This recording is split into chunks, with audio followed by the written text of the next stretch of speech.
Right. I'm not getting you. Okay, now just trying to get everybody in there. All right.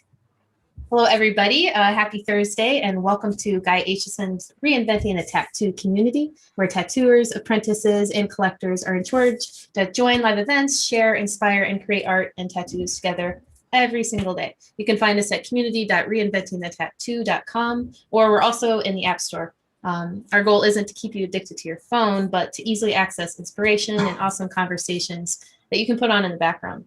So today you're watching the Tattoo Collecting Podcast. We've got Rikk, Reighn, Fawn, and Jordan are excited. We'll have a nice show coming up for you. But before we get started, we want to talk about our awesome sponsors and touch on those guys a little bit and some of our upcoming events for the rest of the week. We definitely want to mention Donna at Inkjet Stencils. We've got Raw Pigments and Loose Screw Tattoo. Jesse's hiring today. And if you have seen any April Fool's posts, Jesse Smith has won the best April Fool's post of the day. We also have a cool event with Bruno Salvatierra on April 6th at 1 p.m. for a biomech edition of his Hablemos de Arte. All right. Fawn, I'm going to pass it over to you and Jordan. How are you guys doing today? Excellent. Thank you. Yeah, doing really awesome. Thanks, Lauren. Welcome. Thanks for joining us today. We're here live from the mothership. Yeah. We're here at the mothership today. We have our buddy Rikk Reighn with us again. If you were listening last week, we came to you live from Red Tree. We got Rikk back again. Yeah, I'm back. How you doing, man? Yep. We talked so much music and creativity. We only talked a little bit about tattoos. So Yeah, we're just gonna pick up where we left off. Definitely. I'm glad to be back, man. I'm glad to have Jordan in studio. I know we was kind of virtually connecting last time, but I'm glad to be back, man. Awfully high right now. Feeling good. Just got a good meal from TJ's. Oh, yeah. TJ's Some Country coffee. Place. Our Our favorite white trash breakfast. Yeah. So what's up? We talking tattoos? Yeah, let's talk to Jordan and find out where he was last week. Why he was coming in remote. What all do you have going on? I have been I've been doing some vacationing, hiking, having some fun out in Washington. That's where I've been the past week. Just got back Sunday. Yeah, nothing tattoo related out there, but definitely spent every day just hiking out in the mountains. How was the nature? Sounds great. No, nature was fucking dope. It was so amazing. It's like it's just all rainforests out there. So everywhere you're going, there's just moss hanging from trees. It's insane. All the trees are hundreds of years old, just like massive monsters. But we were out in Bellingham, so it's like the most. You know where Bellingham is? No. It's like the most northeastern part of the U.S. Really. Nice. So like just top corner, right there before like Canada, Alaska. So you're like smack dab in the middle of like Cascadia. Yeah. Nice. It's absolutely amazing. So just tons of mountains everywhere. Did I've a bunch only- of cool mountain hikes. I've only been out there Oregon, when I went out with you and Derb to visit Adam. That's like the only time I've explored the nature of that area. So I can't wait to go back. That was the first time I've been in Oregon, and the trees are a little bit bigger there. Yeah. They are. In Oregon? We were supposed to go to the Redwood Forest, but it was closed down because of COVID. So we kind of got gypped from the good trees. Yeah, that was really. I got ashtray. I want to tray on your. Oh shit. Okay, yeah. Oh, good. Sorry, buddy. Oh, It's all good. Don't worry about it. Oh, we got two. there we go. Yeah, man. I like the forest. Usually, a couple times being my producer, I usually rent out a cabin and go to Hocking Hills, and then we reset up our whole studio setup out there, and I just like the serenity and the peace. You know what I mean? I cut my phone off. I let everybody know, hey, I'm gonna be down for a couple of days, and then we get out there and smoke a lot of weed and do some hallucinogenics, and make a lot of music. Shrooms. Yeah. Oh, that's awesome. Yeah, Hocking Hills is great. I love it. I think I just like my dad's side of the family, they all from West Virginia, and it's stick hillbilly part. You know what I'm saying? And I love it out there though. I just love it when you can sleep with your door wide open. You know, somebody can, if they know who's coming in and knows your neighbor or something, like no problem. Right, Just no a lot kidding. none of that. I don't think I realized your family was from down there. Yeah, from Logan. Okay. Logan County, but he's from a small town called Man, West Virginia, and there's really I love everybody out there. It's a really small town, one way in, one way out. Got a creek, not a creek, a crick. A crick. That's how you know it's real when you say crick. Right. It's a creek going down the middle of the road. You know Hold what on, I'm saying? I gotta pause. I gotta interject. Have you Yeah. ever heard a little kid that can't say their R's say that word? I gotta Crick. go down to the quick. Oh my I gotta go down and God. play in the quick. The I was down quick. playing in the quick. Down That's the the middle best of the way road. to say it. Yeah, man. They don't have no mailman. It's a post office. You feel me? They got P.O. boxes. So you just go and pick your mail Yeah, up. you go pick your mail up, and The mailman's like, nah, I'm not driving that in the snow. Not gonna happen. they got one No, cop, you got 2 lanes and a crazy looking dog. Not happening. one city cop. Everybody know him. One city cop. I like that you called him a city Everybody- cop. everybody knows One city cop. Hey, when you pull you over, he's like, man, Bill, what are you doing, man? You know what I'm saying? He knows everybody personally and shit. It's crazy, but I love it though, and I just love being in the mountains. So I feel the serenity, man. It's different. You know what I mean? I like being by the ocean too, and that's the beach and everything is very, very tranquil. But like if you just want to be secluded and just want to get a real peace of mind, it's nothing beats going out in the middle of the woods, bro. Yeah, I 100% agree. I was telling them last time I went to recording workshop. A lot of people don't know that. So I have a certification in mixed mastering, engineering, and live shows and all kind of other shit. But anyway, so the way that their cabins was set up out there, this is in Chillicothe, great school. For y'all want to go to Full Sail, y'all can go ahead, but y'all can go here. Anyway, it's in the mountains in Chillicothe, the way they got it set up, and it's dope. And the cabins are just like on the side of these small mountains. But it's just For those of you that aren't from Columbus, Chillicothe is like just far enough outside of the metro area to be like rural. not Columbus, Yeah. but like it's like an hour away, like Yeah. 45 minutes or an hour south of Columbus. So Yeah. it's like almost Columbus, but it's still like nature Exactly. and backwoods. Okay. So Yeah. it's almost a Columbus suburb. Yeah, and they put a school, a music school is very interesting right there, smack dab in the middle of it, bro. And it's dope. It's just its own school, it's studios. The old school has probably like 6-7 different studios in there. So they teach you digital, the way to do musically digital studio. They teach you analog studios. They also teach you how to score and do Foley work. You Nice. familiar? Oh shit, yeah, right. So I know how to do all that So like shit. the sound effects, like Yeah. throwing in sound effects. for Yeah, things. that so like they gave us a matrix, right? One of our projects, they gave us the matrix. It was completely soundless. And our school project was to bring that scene to life. So it was like 30 seconds of the matrix, and you had to do everything and bring, but I mean you had access to HD noises and shit like that. It was just about using your creativity to bring it to life and shit like that. So it was really dope, man. It's a dope school, man, and it's very simple. And I wanted to, I guess I got my prayers asked. I said, could I be out there? I want my own space. And it was like, well, we have like this certain class right here is overcrowded, so we can't give you your own space area. I'm like, fuck. So I get there. My one roommate, I had 2 roommates. My one roommate, he was there for 2 days. He bangs out. Pew. I never see him again. I think I talked to him twice. And then the other one tried to stick it out. He stuck it out like the first 2 weeks. And I woke up one day, he was like, man, I can't do this, man. I got to go back home. I get some money, blah, blah, blah, blah, blah. 2 days. 2 days and 2 weeks. So for the rest of the 4 months, Ricky had a crib to himself like he asked for. It was the party crib. You hear me? Out of the studio. You threw it out there, and Universe was like, "Oh, I got you, I homie. got you." In the middle of the woods. They Give you love your me. privacy. I made religion out there in the middle of the woods. That the original religion. Okay, made it I out didn't there. realize that you made that like that during that time. Yeah. Nice. I made it. So listen, anybody that goes to recording workshop, y'all go in the closet. In the first room when you walk in, I'm not going to tell y'all which house y'all go look, but you go in the closet in the first room that you come into to your left, you go in that closet. The closet is to your right. Look up on that wood. I signed Rikk, Reighn, Religion, and I put the date on there, and it's in there. I promise. I'm going to go back and get that board too. Yeah, no, years from now, people will be taking like graphite etchings of like the artifact you left behind. There'll be Yeah. like charcoal rubbings, and then even more years down the road, they'll pull that out, and it'll Yeah. end up like a cut little piece in a display case, and like Absolutely. That's right. some Hard Rock Cafe somewhere. Yeah, definitely. That's what's gonna happen. It's gonna be a Hard Rock Cafe memorabilia. Yeah, I did it with a knife, with one of the steak knives in there, like, because I ain't have nothing else to do it with, man. It was crazy, but yeah, recording workshop. I see it on the screen, man. It's a very dope place.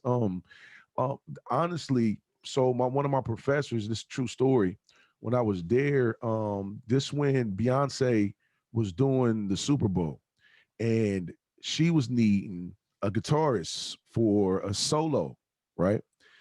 One of our brethren, as we call it, like it's like a frat, and or you know what I'm saying? They were assistant director to Beyonce, graduated from RCW. Says, hey, I know a person knowing that our guy, he's a retarded guitarist. You know what I'm saying? It's like, hey, my professor at my school called him up, tells him what he wants. He turns it around, of course, because he has access to the studio. I mean, you know what I'm saying? He's like one of the like owners in a sense. But anyway, turns it around, gives it right to him, and gets selected. You know what I'm saying? Like, it's crazy. It's just how that it's really like a fraternity or a sorority. I'm gonna say it because it's co-ed, but if you go through there's plaques and all kind of different things from people engineering, a lot of major people coming out of this school. And we don't know this is in our backyard. You know what I mean? Everybody's talking about Full Sail because of great promotion and marketing. No shade to Full Sail, but Ohio, Columbus especially, we have a jewel in our backyards, and y'all don't even know it. But y'all say you're doing music. You get tired of waiting on the engineer. You get tired of not getting your stuff back on time. Go do it yourself. Learn how to make it yourself. That's right. Flat. If they can do it, I can do it. That's how I feel. You know how many new tricks I've learned just by thinking like, if they can do it, I can do it. And you just like start to seek out the knowledge. Yeah. I feel like so much of what I've learned is exactly that. It's like, oh, yeah, someone else can do it. It's definitely possible for me too. One of the things I love whenever I hang out with Rikk, what are the things keeping me from doing when we're it? just like talking about life and like, you know, our ups and downs, like as artists, as creative people, there's just so much similar between the music industry and the tattoo industry. Yes. You know what I mean? Like it's levels and layers of knowledge. Like you got to start at the beginning, and then there's like things that you add, like you just add a couple of tricks at a time, and then, you know, then you add more tricks, and then you add and the people you know, then you add contacts, and you add like people that you've met along the way for different projects or different, like for us it would be guest spots, for you it would be like a feature. Absolutely. But like you meet those people, and those people now become like valuable tools in your life, just as you would be for them. You know, there's both like the creative tricks and tools that come together, but there's also that like creative network, like you were just talking about, like just happening to know the right person for the right project. Yeah. I just love how similar our two worlds really are. Like they're completely different, but they're very much the same. And like intertwined. Yeah, definitely. You know what I mean? Definitely. Like our scenes are incredibly intertwined. Definitely. I mean, tattooers can't make tattoos without good music in the background. Absolutely. You know, like it's crucial to our flow and our vibe. Yeah. Like we gotta have good music around us. And in the same sense, musicians can't make good music without tattoos. How many songs do you have that are about tattoos? At least a few.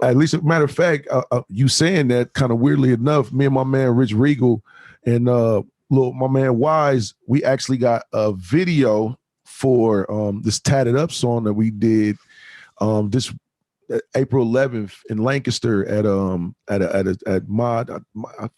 He gonna kill me, but it's at Mod. I think it's Mod Gallery in Lancaster, Ohio. It's Rich Regal's spot. But yeah, so I mean, I hadn't did one in a while till he hit me up and was like, Rikk, we got to do this tattoo song. And I'm like, all right, cool, I got you. So yeah, just that's kind of ironic, but yeah, April 11th, we in Lancaster shooting a video for a tatted song called Tatted Up. So nice. Yeah. Fuck yeah. Trying to get work, but yeah, tattoos is, of course, I love Tupac. So, you know, he was one of the first people I seen that I looked up to that had tattoos that were not just like on your arm and stuff. Let's rewind, since you bring that up. Like early 90s, the tattoo scene was so different. Like he was considered heavily tattooed at that time. Absolutely. You know what I mean? Absolutely.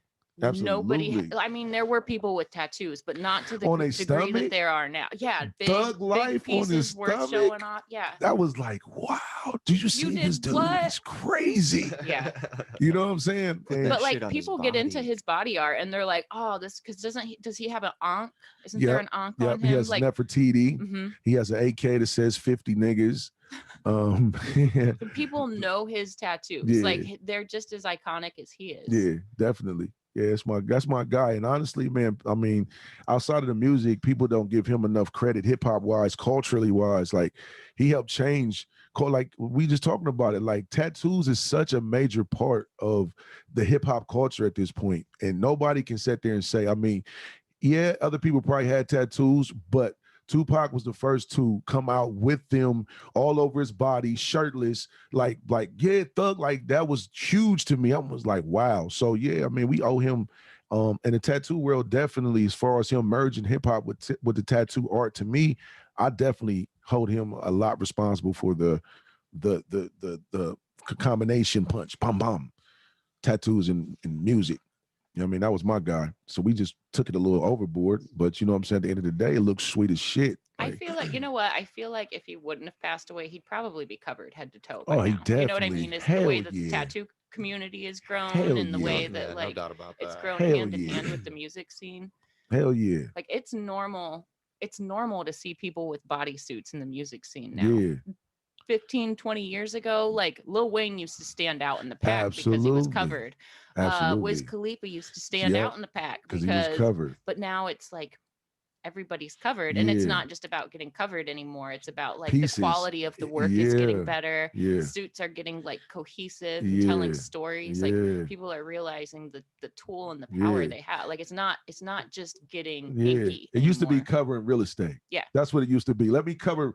I used to go with people to be like, hey, I don't give a shit what it is. Just cover this area. And then I'm like, and I always kind of took my time. I had a few in the beginning, some nightmares in the beginning of trying to get covered. But at the end of the day, once I started realizing like it's not important just to get covered, and I started thinking about like this shit is gonna be on me forever. Let me just stop trying to get covered and get some shit that means something. And then went on from there. And then when me and Fawn linked up, that's when shit really started getting like to the point when I'm like, okay, yes, I can see her art. I can see the way that my pieces is starting to look. Now I'm shaming on my other pieces and having to redo and shit. But I mean, that's the game, you know what I'm saying? So, but it's shit I didn't do. I didn't touch my back because I told her I wanted her to do it. And we've been talking about this back shit for a minute. So I didn't touch that purposely because I want a mural. So I just been kind of waiting patiently, going back and forth. You know what I mean? Yeah. So I haven't done my legs yet neither. I think that's my next goal. I want to do my calves. Like in reality, I feel like it's not a race. So I got to say that first. I say it all the time. It's not a race, but like you've got most of your front torso done, which is pretty challenging. So you've got a lot of the hard stuff out of the way. Yeah. Your arms are pretty much covered, but you've got like space on the inner arms. I led them on purpose too. There's a lot of like light smoke work that we did early on too. Like I knew you were gonna want more like crazy stuff. Mm-hmm. So like some of like the connective filler stuff, we can always go back in and like add more intricate, crazy stuff on top of it. Hell yeah. But I'm ready. I'm So ready you for guys- another head. So I missed out on a lot in the last podcast. How long have you guys been how long have you been tattooing? Right? So like, okay, shortly after I started tattooing, like 6 months in, I took over this studio that was up the street from Derb's shop called Studio 13. It was just up the road from Stained Skin. And apparently the previous shop owners had beef with Derb that I had no idea about. Or not owners, but managers. So anyways, long story short, I'm like 6 months into tattooing. Yeah. And so me and my ex-wife, we were randomly looking. We was finna get married at that time, and we wanted to get matching tattoos of our children on one hand, on one, and then we wasn't getting rings. We was gonna get the same tattoo on our ring fingers. do you remember Boondock Saints? Yeah. The cross from Boondock Saints? Yeah. Mm-hmm. So we walking, you know what I'm saying? And we went into one, it was a long wait. And we was like, well, you know, we're just trying to get something like simple. It's not really complicated. So we was just walking, and then we came across the shop, and we just so happened just to walk in, and it was fun. And we was like, hey, can you get this done for us? We're about to get married, blah, blah, blah, blah. And she was like, of course, come on. And she was super dope. And you know what I'm saying? And whatever it was, it stuck. I mean, I think we had some good conversations then. And you know what I'm saying? She definitely had great work then. and it just stuck. And I was telling my ex at that time, like, yo, I like her. Like, you know, I never got tatted by a female before, you know what I'm saying? And she had a light hand and I liked her energy and shit like that. And I mean, I think which name was around at that time too. She had a lot of Zoe. dope. Yep, Zoe was around. So we was talking music and That was my like original manager Yeah. and like life assistant. yep, Okay. yep. Um, But go ahead, you can finish telling your part now. That was kind of oh no, it just like almost day one. Yeah. Like once I got into Columbus, I mean, I was still like outside of the shop. I was still going around and doing parties and stuff for Yeah. people and like connections that I had already made. So that was 2010, by the way. To answer your question, that was 2010. Okay. Yeah. Okay. yeah, super early on. Yep. 10 years. Yep. Yeah. Look at that. Yep. Yeah. Yeah, And then from we there, go way back. yeah, Like, she moved a couple places. we touched on it a little bit last week, but like we've watched each other. Like Absolutely. I'm not gonna say either one of us have had any like major blows or major setbacks. Like we've Yeah. had personal life ones, Yeah. but like professionally and like creatively, we've seen each other just grow Absolutely. and Absolutely. learn new tricks. I mean, I think we hit it off originally just because like we're both creative and I was into your music and you were like, oh, Yeah. okay. Dope. And you were into my artwork. Dope. So, and then your ex and I, we get along Absolutely. great still. Absolutely. So Absolutely. they were just just instantly like Yeah. a solid, genuine friendship formed. Yeah. We've gone to tattoo conventions together. Absolutely. We've thrown tattoo parties together. Yeah, Yep. for sure. At the house. Yep. We go. Who's that we go calling way my back. phone, man? Somebody see me live. Whoever calling my phone, I'm live. Y'all hating. They know. They know what's up. Yeah. But anyway, yeah, it's been dope. You know what I'm saying? And honestly, like I followed Fawn around. She had moved to Marion. We was taking trips to Marion. Those were probably why I got a lot of my work done because we did some photo shoots in my old studio. Yeah. And she used to let me smoke and get tatted. That right there is the best shit ever. Like I don't know if a lot of y'all have experienced like really going through 4 or 5 hour sessions straight of getting tatted and smoking. But to me, like that is like the greatest shit on earth. And I think that's why a lot of my work that she did for me got done at that time because it was just great to just sit there and just smoke and get tatted. I loved it. So, Hell yeah. Yeah. I love to be as high as I can. Like Man. now when I'm getting work done, usually I'm like snacking on edibles all day long. I'll blow down as much as I can, as quick as Man. I can on each break. But Man. Yeah, I love it. It was ride good that wave. times. yeah. I ride that wave Yeah, too. yeah. It's like it doesn't necessarily like take the tattoo pain away by any means. But I Nah, think it hell just helps nah. you like mentally deal with it. It helps you. It's a coping mechanism. It helps Absolutely. you cope with what you're going through. Yeah, Like for nothing takes me, the I pain love away. it as well. Like Yeah. it's also recreational, but like when I'm going through rough things, it's like, okay, this thing's going to help me cope with it. It's going to help basically just calms my brain down so that I can like talk to myself and Right. soothe myself through it better. It yourself doesn't through whatever physically task make the you're- pain go away though. Yeah, I feel like when I'm busy, it helps my concentration a lot. I feel like it's something that calms my mind down Yeah. and also just like makes me feel good. So like whatever I'm doing now, I'm calmer and I feel better doing what Absolutely. I'm doing. So especially with tattooing, where say I'm tattooing for a little while, you know, I'm sober. By the time I'm 3 hours into the tattoo or a couple hours into the tattoo, it's like, okay, cool, starting to get a little tired out, whatever. Go and smoke, come back at it like it's like, Fresh. It's so fresh. Do you Fresh. numb? Do you numb? What? Numb? Do you Like numb? pre-numb. Yeah, Oh, pre-numb. pre-numb. I Yeah. thought you said, do you know? No. Do you know? I Nah. was like, I might. Yeah. On myself, Yeah. in certain areas. Really? I think I know on the inner arm here, I pre-numbed that Did you? before we got into that. Yeah. Because that was a rough area. And that did help a lot. Yeah. But for my back, we've done my whole back, and we only pre-numbed like underneath the shoulder Yeah. areas. Didn't pre-numb my chest. Well, the second day we pre-numbed it. We did back teen the entire first day Wow. on my chest, and we got Oh, this shit. big guy. Nathan Marty did this. Oh man, that's crazy as shit. Yeah, blacked out the nipple here. Woo! Oh, How did that feel? that fucking sucked. Oh we my definitely tried. God. We tried to pre-numb it. Oh, We my tried. but God. It didn't really work. Just hold on tight. Oh my God. Yeah, Just Fawn hold got on close to tight. my shit last time. She was just touching my chest up. The last little, oh my God. She was like, I gotta get around the nipple. I'm like, Jesus Christ. Here. Woo! When we did Oh my God. Oh yeah. See, and see that type of shit right there is worth the pain. I would go through the pain once my back looks like that. That's crazy. Yeah, I never get to see it, so it's kind of cool. Yeah, hell yeah. Seeing it on the screen right there. Yeah, now what kind of shit is that? You pay for something, go through all this pain, and you don't even get to see it. Right. I feel the same way. I mean, some funny shit. I kind of see my back, The but worst thing I've ever gone through my entire life, and I don't ever get to see it. It's basically for other people. Oh my god. I can't feel it there. You know, there's hardly anything in my senses that even tells me it's It's there. there, You know, yeah. day to day, except when something like that there. So Do I you feel have- like it's like my responsibility to pull it out because that's the only time It's I dope. like, can't even see it. Dope ass work. do you feel man. like you forget it's Thank there you. sometimes till you catch like a little peek of it over your shoulder? Honestly, I don't catch peaks of it over my shoulder. No, I Unless see I'm little looking, peeks unless of I'm mine. looking in the mirror. I got my shoulders here, but they're so dark right at the top that there's not much to see there as much as like what that does to the whole piece. So I don't really. I mean, I get the peak. I'm like, Yeah, I get there's just so like much the there that I littlest- can't see. The littlest But peeks of nothing mine. I How can long do, that back take? Can't see any of it. We've probably, I don't know, anywhere from 4 like days. 4 You got days, 4 days on it now? probably like 7 to 10 hours each day. Whoa. Yeah, long, hard. I don't days. know. I've definitely worked on you for like know. the 5-6. I try to hour be mark. modest. I'll be trying to be modest. I try to be modest, man. I don't know. I mean, I think my week, I ain't gonna say weak. I think my most tenderest parts, one was the sternum. That's my worst area as Same. well. Yeah, I think that was a Right. little Do you want rocky. to show us what you got? Right in the center. Yeah, I can if I can say a little bit. It's a little sternum, but I got you see it the camera. So I got it. Here we got it right here. Let's see if we can. There you go. Yeah, so it's like, and it goes up too, but it's a little mural. But Legion, that's my company, my whole label, record label right there. And then it goes up into the sky, and I got my son's name, and it's a skyline she did all the way across the Columbus skyline. She did all the way across my shoulders.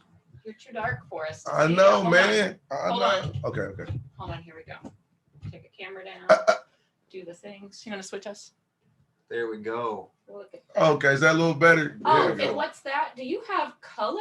Yes, I have What? color. Are See you it? a black man with color in your tattoos? I have What? color. Yeah, I got Blue. color. It's in there. Real nice. Yep, it's in there. I have color. Back to Jordan. I ain't got my back, my arms is done. I got, you know what I'm saying? So I got a nice little neck piece right there. It's cool. It's cool. I'm working a little bit. I got my head done too. I would show you all of that, but I got to unwrap You everything. don't gotta take it all off. Yeah. So I'm working, man. I took a little break once I stopped doing the music for a second, and I got into the preschool business. I kind of took a little break a little bit. I was already, of course, I was yatted already, but I just kind of slowed down because I really wanted to start doing my head and go crazy. But you know what I'm saying? Me being in that type of position at the time, I just was like, let me slow down. So now though, you know, I'm back to the music and back to things that I want to do and love. And, you know, and this, like we just talked about earlier, tattoos is a part of the culture at this point. And I like it. It's therapy for me. You know what I'm saying? All my tattoos mean something. Whether other people know it or not, it does, you know what I'm saying, in my own way. So I just don't get random shit anymore, even though it might look random to somebody else. But, you know, like I had to put wings on me, and my wings was for a particular person. You know, people don't know that, but that's just what it was. And, you know what I'm saying? It's a lot of things. So, you know, I like it. I'm getting more work, think legs next. It's funny how sometimes tattoos can look completely random until you like have that conversation with a person to see that like it's their family story, it's their family history, it's like it's the things that are most important to them. But like it might look like random music notes and wings, like, but in reality, you know, they're milestones. Yeah. You know, they're milestones, and they're like, it's funny to see like a person's whole family story, but not necessarily have the words to put it into context. Absolutely. It's one of the things that I think is really cool about like even tattoos that aren't necessarily like illustrative tattoos, they are. You know, like when you can, like, I don't know, one of my favorite things to do is like taking tattoos that seemingly have nothing to do with one another and like tying them together in a way that like your eye will follow the story in a chronological order or like order of importance. Okay. You know what I mean? Like it might not be like a scene where I've got like, you know, kids playing with a ball. It might be a sleeve full of like things that are your children's favorite things. Like I've Okay, done yeah. some sleeves like that where like it seems totally random until you get that like the background story Mhm. behind how and why. And I see, yeah. I just like that, like it's kind of like different pages of a picture book. You just don't know which order to look at them in to like complete the story. Yeah, definitely. I like it though. I like how it's, I don't know. The story, I just like that the story's there visually. What'd you work on Ben yesterday? On his like outer space hammock camping sleeve. Oh yeah. So I just got I forgot another you guys layer in on started those that. trees. Yeah. Oh, it's so cool. Yeah, I got another That's the layer in perfect on the piece. trees and Cool. the pieces of ground like floating that all the trees and stuff are suspended on. So there's like some outer space stuff going on. We'll probably have 2 more sessions just on the like outer right thigh before we even get around to the back of his thigh. But this will be a rad project when we're done. It's probably the equivalent to like a back piece. We're covering so much area. Like I think we're gonna do the rest of his cheekies and the that's backs like and outsides of both legs. That's like that by like that. It really, isn't it? On Yeah, the side of his thigh. Yeah, I mean, Ben doesn't have chicken legs either. They're proportionate size. So I got a lot Ton of space. just cover and just grinding away. I'm gonna put all the like plutonic solids floating around. So we've got the pyramid shape floating above the fire because it's a fire symbol. Oh yeah. We'll have the water symbol. I'll probably have it like in the mist at the bottom of a waterfall and have the waterfall shooting through it. But do you have any pictures of that? maybe I'll bounce one to the Instagram so you can screen share it. That's what I'll do.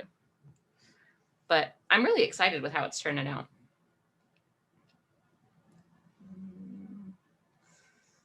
Yeah, I'm loving I love the design, and even in that first session, I know it was hardly there. It still looked so cool. I think what I like, that's okay. What I like the most about it is it's just Ben. Like it fits Ben so perfectly. It's so cool seeing such a nice tattoo just fit someone so perfect. You know, it's what like also how I feel about like my back tattoo. I love it when like, I don't know, the tattoo fits the person. When he and I were talking about it, it was like I was like, man, but like all your tattoos are like traditional. He was like, yeah, but I want your work. I was like, oh, okay. All right. Because like, I don't know if I can take like a forest and a hammock and a fire pit and make it giant and also traditional. Like that's right. I'm glad he let you do his thing let you do your thing with that. I'm excited that like I'm trusted with like tying and connecting everything together because his bodysuit's so close to finish that like any of like the weird connective ideas, there's Dan Wesley who's done a lot of his work and then me. So it's the 2 of us just kind of like buttoning up all the little pieces here and there in between like other little tattoos. Like we'll have like little itty bitty tiny gaps. And like last night we had the awkward talk of like, so how high up do you want this to go? And he was like, I hadn't thought about it. Like on the inner thigh area. Like, so I was like showing him, like I was like drawing on him with my finger. I'm like, mine comes to here, and I really like where mine comes, but we could like bring it up higher. We could keep it low. And he was like, probably wants it, but he's yeah. I'm like, I don't need this answer right now, but we will need to know like how high. And I've got some ideas how we could connect this area. But that's one of those like, if you're going for a bodysuit, how close to the business do you really want to go? Like, I mean, in my opinion, all the way up. I don't need my business tattooed. You don't need your business tattooed, but and I don't want to tattoo anybody's business. I mean, it's cool. I'm not going to knock it if you got your business done. Let's say someone's wearing a bikini or something like that, and you don't want like there to be like, let's say you got some like solid black or whatever it is that shading fills in. Like you don't want a deliberate stop, I guess. Yeah. Yeah. You want something that's going to flow really well into that area. Deliberate stopping point. And don't stop just because it hurts in that area, but also you don't necessarily need your butthole tatted. You can do something else that's going to stop close to it. I'm really thankful that if you do want it, stops where it does. You just get whatever kind of tattoo you want wherever you want it. Someone's going to do it. Someone's going to do it. I'm not the one, but someone. I'm not the one. I'm not the one to do your butthole tattoos. If you want it, I highly encourage you to go ahead and fulfill your vision. However, I'm not your girl. Would you be allowed to be picky if you were to do butthole tattoos? Can you be like, no, I just know you're just going to be. I mean, I can't, not you. honestly, like, I feel like I'm being extremely picky and being like, I mean, we all need money, but I don't need money for that. What about for 10? What if for 10 times the amount? Still not. $10,000 and for a blacked out asshole. Wow. My name would be attached to that for the rest of my life. I don't think I want it. But I'm not knocking it. Like, there are artists that's their jam. Yeah. They exist. Like Yeah. what you What's just said. funny They is you would exist. become so popular for that. You would do that. That money would be paid to you, and then all of a sudden you'd have like 1 million views on Facebook because someone took a picture of you. But just- that's exactly what I taking wouldn't it want to up. be known for. So that would be like, that would be taking charge of my career and If you passing on tattoo- something that would would you drive me down tattoo the an wrong asshole for direction. $10,000? If I tattooed, I guess it just Your depends butthole. on. I'd be Keep it like, family don't friendly. give me credit for this. It depends on whose butthole it is. It's never See, going that's to what be I'm on the saying. person you Is want it it- to be. Is though. is it bad to be picky? Yeah, about I whose would butthole definitely. you're Yeah. tattooing? I first Would it of be all, unethical as a tattoo. first- I've done a few coochie tats. See. Okay. This is why I'm saying, like, I've done coochie tats on cute girls and like yeah, not my cup of tea girls. Yeah, Neither one was more comfortable than the other. They were Yeah. both awkward. They were both like, and it's been multiple. I'm just saying both kinds of people, but both incredibly awkward. I was incredibly awkward and Yeah. weird. And like, it's just, I don't know. It Like, is. I'm It's a comfortable with the business. human body in a medical sense, but like, you don't usually like have your hands all up on it.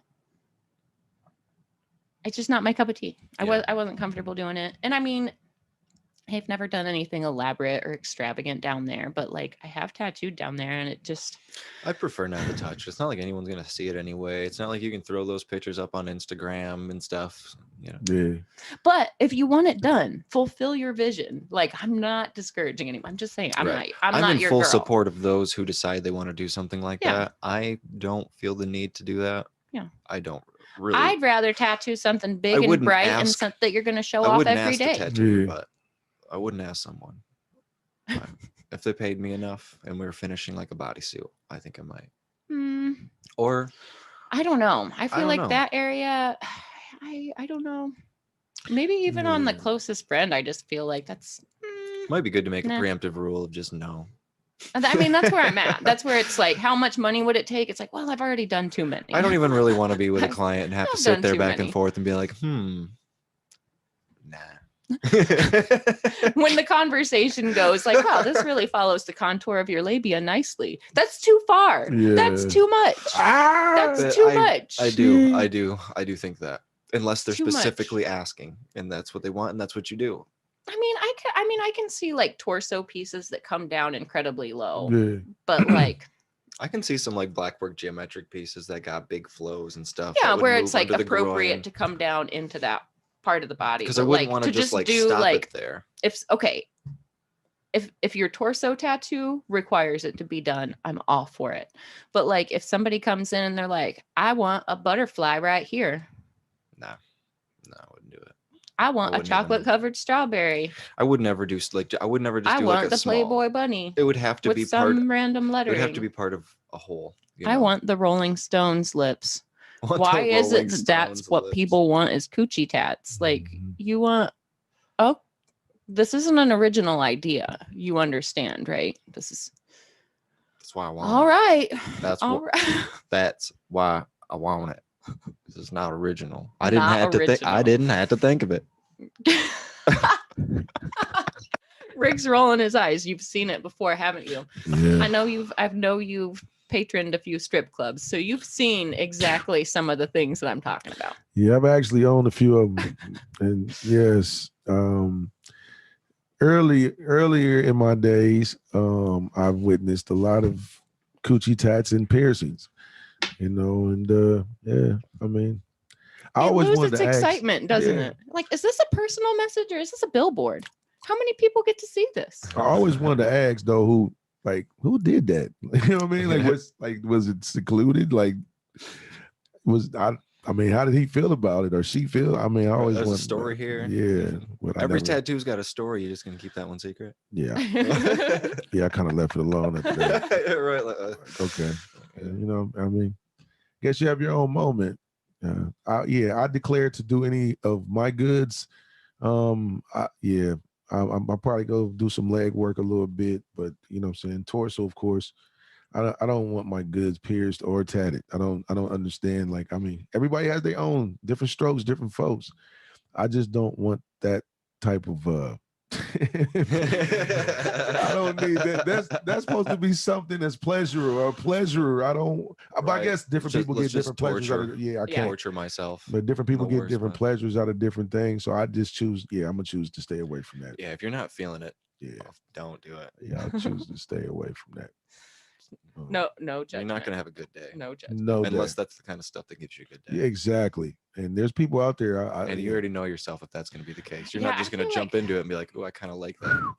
I feel like I'd have like some serious PTSD if I were to be tattooed down there. I feel like if I was even pierced down there, I'd have PTSD. But that's just the kind of person I am. Like, oh, it hurts.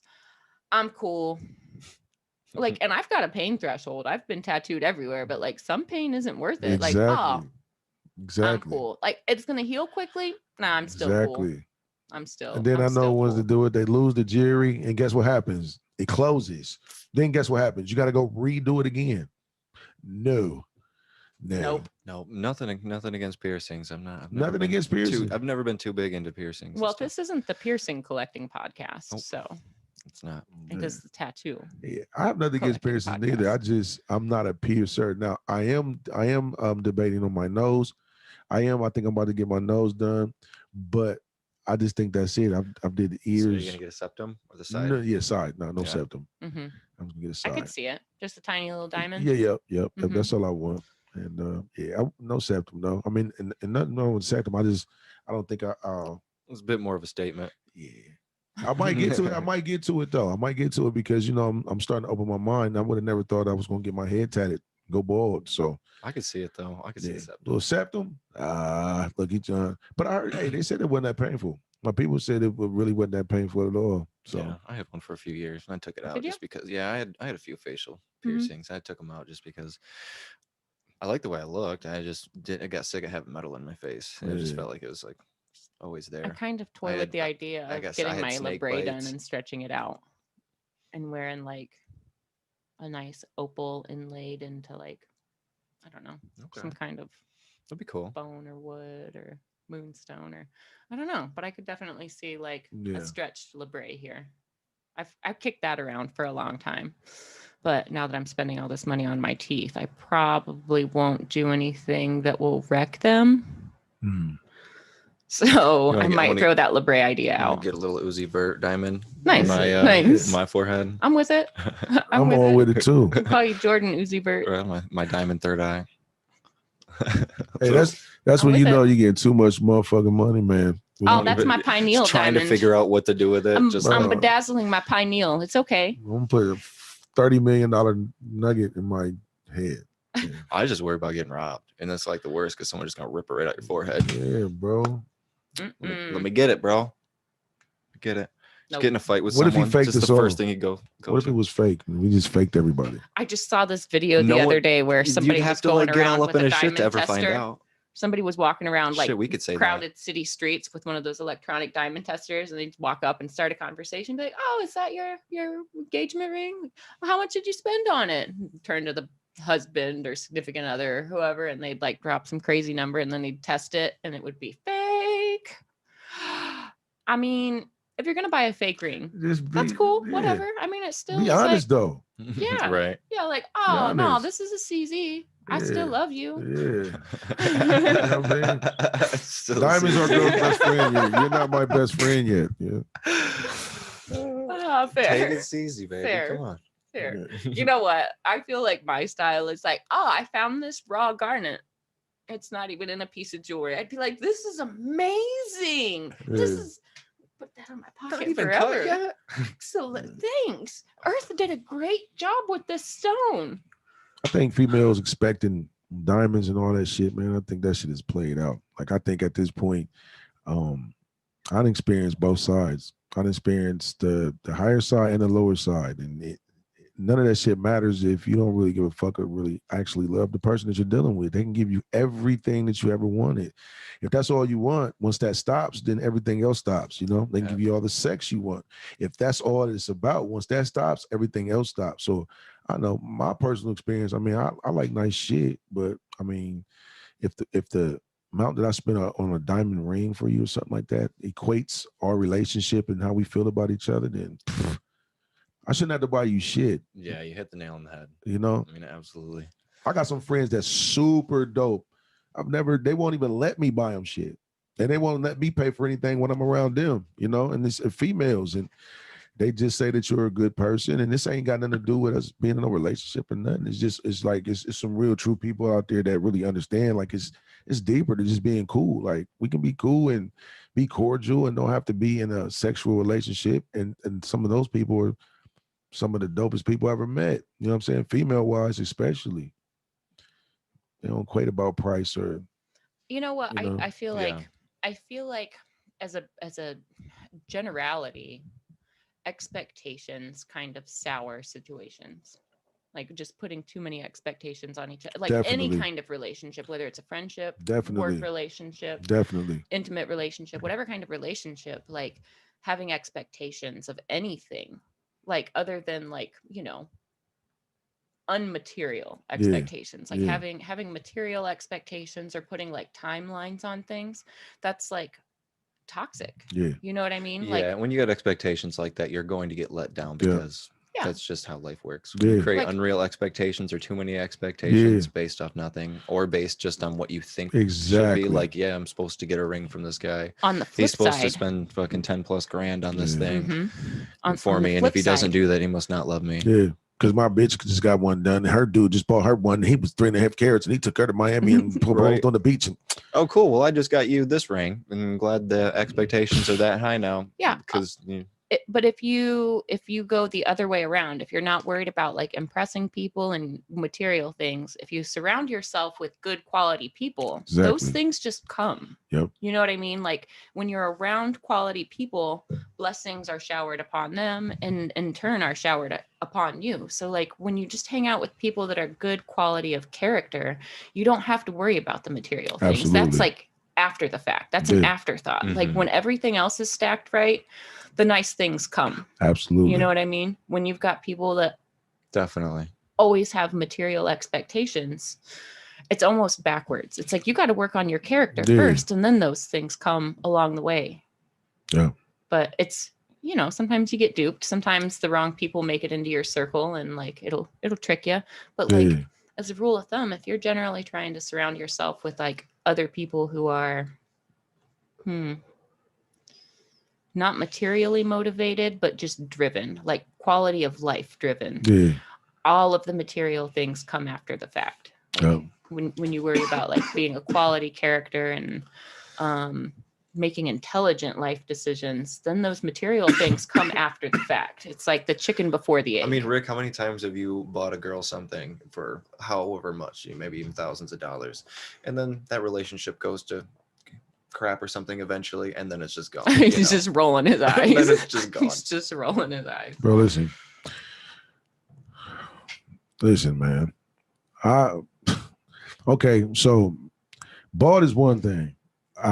And Fawn knows this very well. Like outside of bald, I've sacrificed my whole career, portion of my life for a certain individual to help them with their dream. So it was outside of anything like materialistic. This was a genuine effort of life, 6, 7, 8 year sacrifice to. So once I experienced that, man, me buying somebody something and it going to shits is like, whew, you know what I mean? Because that right there, like that's that, you know. You see how much you can put in with getting, you know, this as that as a result. God, man. You can give it everything, all the material shit you can put into, or even all your emotional side and material things, and then it's supposed to be. This is my thing, man, and this is expectation. It's me expecting, and this is why I feel the way I do. But I would expect the same type of respect and the same type of effort did I give you for in return? Is that reality? But that's what I expect. So me saying is that when I gave this effort toward this person, only thing in return I wanted was just a little appreciation. I didn't even want the return effort to what I was trying to do in life because I had that under control. I just wanted a little bit of, hey, thank you so much. You know what I mean? I appreciate you. I know that you were at a point in your career where you were having meeting with Def Jam and some important people that was doing this and flying you here and Lil Boosie and blah, da, da, da, da. But you sacrificed all of that to help me with my dream. And not only did it work, where our kids are set, you know what I'm saying? My life is set, even though we're not together no more. So, you know, it's a lot that goes through that. Just appreciation is all I look for doing something for somebody, man. And I didn't get that at all, you know? So it's like now buying somebody something, and it is terrible, but, you know, I kind of like, I chalk that up. If I do grab you something and I don't feel the appreciation for me grabbing you something, that would be the last time I grab your ass something. You know what I'm saying? And that's what it is. That's what it be. It's fucked up, bro, because I'm a good person. So now it's like, but you see where the unappreciation can lie, and how like you can do things and they it can almost become expected that you're just gonna do things for people. And then once you just start doing it, some people are like, oh yeah, he just buys me shit all the time. And that's me. I'm a sucker. Cause listen, I have a big heart. So my thing is this. This ain't got nothing to do with me dating nobody or not. This could be a person random almost. Like if I'm around somebody, bro, and somebody that I love or care for, I'm talking about family, friend, whatever, and they're around somebody that's fucked up, it's like in me to be like, oh, hey, bro, what's up with your people? They cool? You know what I'm saying? Like off rip, whether it be like, let's take them go get some dinner. They can use a couple bucks. Like, do they need a ride somewhere? Like, that's just how I am. So if I'm with somebody or in a relationship or situationship, it intensifies. You see what I'm saying? I just can't help it because that's just the type of person I am. So I don't want nobody to be around me fucked up. So if I can help you out in any shape, way, or form, it's deeper than me than buying shit. I can buy somebody shit all day. I try to instill shit in people that they'll never forget and to help them out in life further. Like they say. Can I tell you something you instilled in me that I'll never forget? What's that? Grippo's fried chicken. That was years ago too. People just now doing it.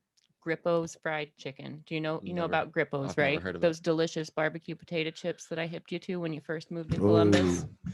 So you can buy just the seasoning. Rikk was doing like I don't know if it was just a fundraiser or just like an outreach thing, but he was cooking. He brought like all of this portable deep frying stuff, and he was doing this meal for kids in the neighborhood. Yeah. So I was making a pot of coffee, but I was overhearing, and he's talking about like what an undercover softie he is. If you see this man around like kids, he just lights up and turns into a giant 5-year-old. Like if you see the way he dresses, usually like he's in all black today, but usually it's like an old Superman t-shirt or like some old vintage Marvel shirt that he's probably took from one of his sons, to be honest. Awesome. That's funny as hell. But it's cool because I don't know, it's just that definitely made a lasting impression on. And now I'm hip to Grippo's chicken. Yes. But it was a really cool community outreach. Yeah. Everybody was invited to come and play That's basketball. Really cool. Yeah. It was a really neat thing. Yeah, man. That portion of my life, I don't regret any of it, honestly, because we impacted, like me and my ex, like honestly, just to be real, like I don't really have a problem with her, man. And honestly, she's still doing it at today. You know what I'm saying? Just that unfortunately, me and her can't see eye to eye on certain things, so we would better be at our own distances. But I can't take nothing away from what we've done, and we've definitely impacted, I'm gonna say at this point, hundreds to probably thousands of families over the last 10 years. And a lot of the community, we've done a lot of community fundraisers. We partnered with 107.5 and done the community baby showers where we rose a lot of different baby supplies, and mothers that were single, mothers that was about to have children can come in there and get them. We did a lot like community trunk or treats and like a lot of stuff. So I mean, as far as the experience and everything, and I knew what I was sacrificing when I was getting into it. I can't sit here and say I didn't want to do it, because I do love the kids and I am a softie. I dressed up in the panda outfit, like our logo was the panda. So we had this big panda costume, and every time we did, I had to dress up like the panda and go around and pet the kids and take pictures. I got pictures and stuff. So I am a softie for the kids. It's just that, you know, unfortunately, the way things ended, you know what I'm saying? I just kind of wish that I would have took a portion of that and thought about me. That's it. It was a portion of your life where like you were happy giving back. Absolutely. You know, you could see it. Absolutely. You could see the joy just like giving back. And it's cool like to watch this like upswing that you're on again, you know, after seeing like all the different phases of your career and the different ways you've been involved with the community. Like Absolutely. Inside and outside of like the art or music realm. Absolutely. You're just always mindful of the community around you. I was saying before we went live, I wore my Ohio State shirt today. It's like the only Columbus shirt that I have that's not tattoo related. That's like Columbus crowd. Yeah. Yeah, Buckeye, definitely a Buckeye, man. Yeah, in the community, I mean, you know, this the music thing and everything is entertainment. My heart is with helping people and stuff like that. And like me and my little brother right now, we have a non-for-profit that we're working on right now that we're going to put in play. And it's definitely going to impact the community and the youth. At this point, I just don't think, I mean, and I'm not trying to call anybody out. I think there's a lot of situations right now that the state and the city could step into to help out with the community, especially with the inner city youth. I just don't think it's enough focus on that. I don't think that they're connected enough to the urban community to really even understand. I think they're on standby listening, but I don't think they really understand the urban community and how serious it is at this point. The reason why these kids is out here killing each other and sitting on the corners and shit because they don't have nowhere to go. We grew up with, like, right now, we'd be at the center. We'd be getting free lunch. Mm-hmm. We'd be playing basketball. We'd be swimming. We'd be in karate. Like right now, at this point, this time of the day, right now, this day with us being on break, that's what we would be doing. You know what they're doing right now? Nothing. They're on the corner. They're playing video games. They trapping. That's because their mom is at work and they got 4 or 5 little brothers that they got to fend for. So they're trapping now, 13, 14, 15 years old. You know how I know this? Because I'm in a preschool game. You know how I know this? Because I talk to the kids. And I talked to the ones that was 11, 12, 13 years old. I talked to the ones that had 4 or 5 other siblings. You know what I mean? And it's like it turns into something that we really wanted to do as a business, and it ended up being something that really I seen and recognized that there's an issue. I went to a sit-in, last year, and I'm not going to name any names, but it was a bunch of prolific, high-end men that were at this meeting, and I'm talking about city officials, everything. Mm-hmm. So the question came about is, what can we do to change the community, the urban community, especially like in areas like the Linden area that's heavily crime populated, So I'm sitting back because I have an answer, because honestly, how can you have a solution for something that you don't know what the problem is? You know, so I'm sitting back listening, and one guy stood up and he was all confident, and you know what I'm gonna do? I'm gonna go and move my family out of Gehenna and go back and move into the London area, and I'm gonna go around and I'm gonna go door to door, and I'm gonna knock on the door and tell these fathers, you need to take care of your kids. I stood up politely and said, man, you're gonna get smoked. Smoked. You're gonna get super smoked. Number one, how do you spell that? SCHM. The S is silent because he's out of here. Smoked. What are you talking about, bro? Like, smoked. You know what I'm saying? And I stood up and I said, like, first of all, as a community, do we understand where the problem exists? Y'all question is, why are the kids coming out of preschool not kindergarten ready going into kindergarten? And I know because this is my business. And I said the reason why, number one, is because we're preschool are raising these parents' kids. They're not doing none of the extracurricular work at home. We're doing everything. They eat breakfast, lunch, and dinner with us. Our teachers can do so much. You know what I mean? The state only requires them to have a high school diploma. So yes, they're teaching, but it's also up to the parents to, when they get home, to also go over what your child went through today. Read to your children. A lot of these kids, the parents give their kids tablets and send them on about their way, and they go get on their phone. Like this is the disconnection. They don't have fathers in their lives. A lot of them are, majority of them are single parents, the moms. And I know that because I'm in the field. I met real fathers. I only met a handful. And that's a shame. Out of 10 years, I can only say I met 10 real, genuine, come pick them up. How you doing? Hey, how did his day go today? Is there anything you need to talk to me about? Those type of parents or dads. Like maybe 10 out of hundreds. That's crazy. That's wild. That's crazy. And some of them were step parents. That's real. Isn't it crazy when sometimes the step parent cares more than like even the real parent? In the I'm picture? telling you. And there's the disconnection. The government has replaced the fathers with assistants. So now they offer assistance. Like if you're making too much money and you have a male in your house, you can't get assistance. If you have a male staying with you, not married, they find out a male is staying with you, you cannot get assistance with that male. Or if you're making too much, if you're making too much money, you Isn't only it backwards how everything is set up. Like you can tell like the intention of good is there, but it's so backwards. It's moms that came in, that wanted to quit their jobs because the price of childcare for 2 children was so high that it made more sense for them to stop working, get assistance, and then do something on the side because they took care of that bill. Absolutely. And honestly, we had moms coming there crying where we worked payment plans and stuff out with them on the side, but they said, I don't understand. I'm the one that's working hard. I need help. I need my babysitter. It seems like they would cater to the ones that are working harder than rather than the ones that staying home all day. I said, not if the system is set up to fail.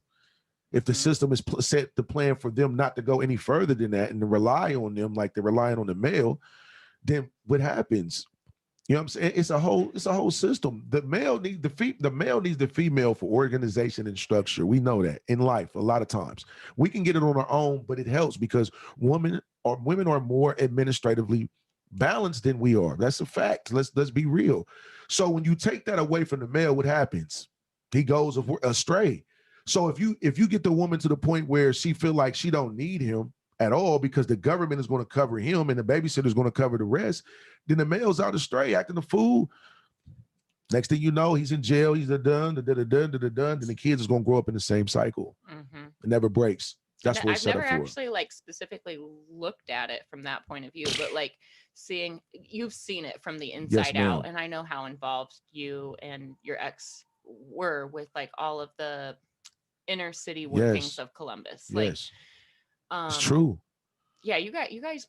I mean, wasn't your brother running for office at one point? Absolutely. Yep. He won. He did, and he did great. Independently, I think he placed 3rd or 4th that year. Yeah, I'm just pointing out, like you're really involved with city politics. Absolutely, you and your family. Absolutely. And you know, I mean, at the end of the day, I am a street person, but this is where the connection happens, and this is what I was trying to explain to them. You guys, now I can go knock on the door and holler at my man and be like, man, let me holler at you real quick, man. What's going on? They're gonna look at me and be like, okay, I can relate to dude some type of way. Or either I heard a dude like you is the difference. It's like the disconnection is y'all don't understand what's going on. It's not just he's not doing what he's supposed to be doing. There's reasons behind this. You know what I'm saying? He might not be in the right state of mind. He might not have a structured lady, or then again, he might be having to be in a position to take care of his kids because the baby mom might not be on her thing. She might be in some type of other world. So now he has to do extra stuff. Like the scenarios are all over the place. The point what I'm trying to make them is a disconnection. And if you don't understand a disconnection, then you can't make a solution. So what I'm trying to do is, okay, if you guys are going to replace or if this is what the assistance is going to do, then let's come up with a quality father figure program. It's just like a diet that's going to replace these nutrients in these kids if they can't get it naturally. And that's what my next goal is. And I got something big that I really don't even talk about because I know once I put this idea out, if I'm not able to move forward on it, And I'm not saying I don't want people to do it, but I know the idea and the structure of the idea that I'm coming up with, which involves trade, sports, and the arts.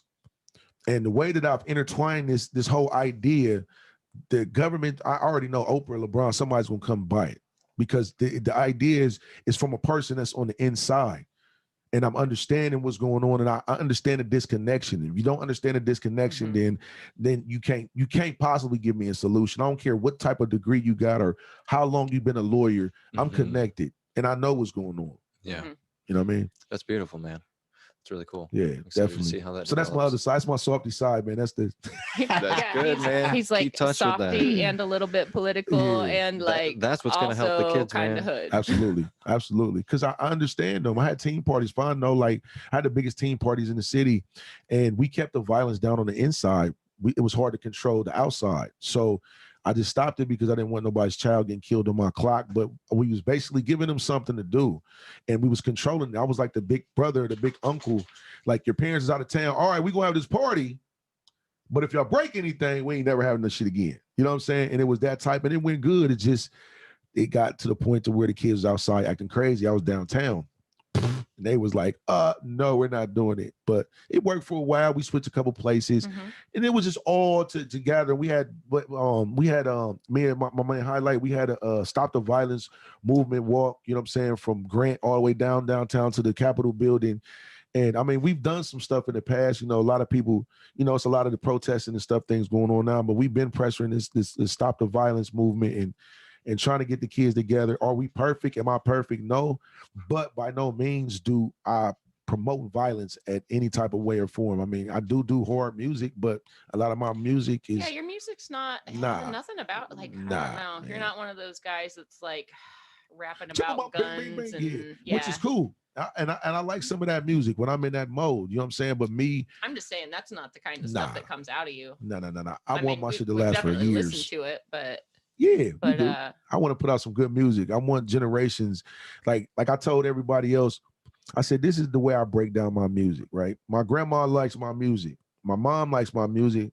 And my generation. So that's 3 generations right there, people that like music. And they like rap music. My mom, my grandma, they just don't like all rap music. They listen to Jay-Z and Tupac, and they're listening to things that they can understand. DMX. They're saying something. Exactly. Though. They're saying something worth listening. Exactly. Like if you listen to like their body of music in a whole, they're saying something worth listening to. And there are a lot of new rappers that aren't like, okay, you're talented, but what are you saying with it? What mark are you making? What are you leaving even if behind? you're entertaining, like even if you're and it don't have to be you preaching to the choir or nothing, but even if you're entertaining, like it should be a little substance. And that's what those generations, my mom, my grandma, they like Frankie Beverly and Maze and Earth, Wind and Fire, and they like those groups that were in love, and you can hear their pain through their music, so they're listening. You know what I'm saying? So anyway, I broke that down and I told myself this: if I can get those generations, and maybe a generation that's underneath me is 4 generations.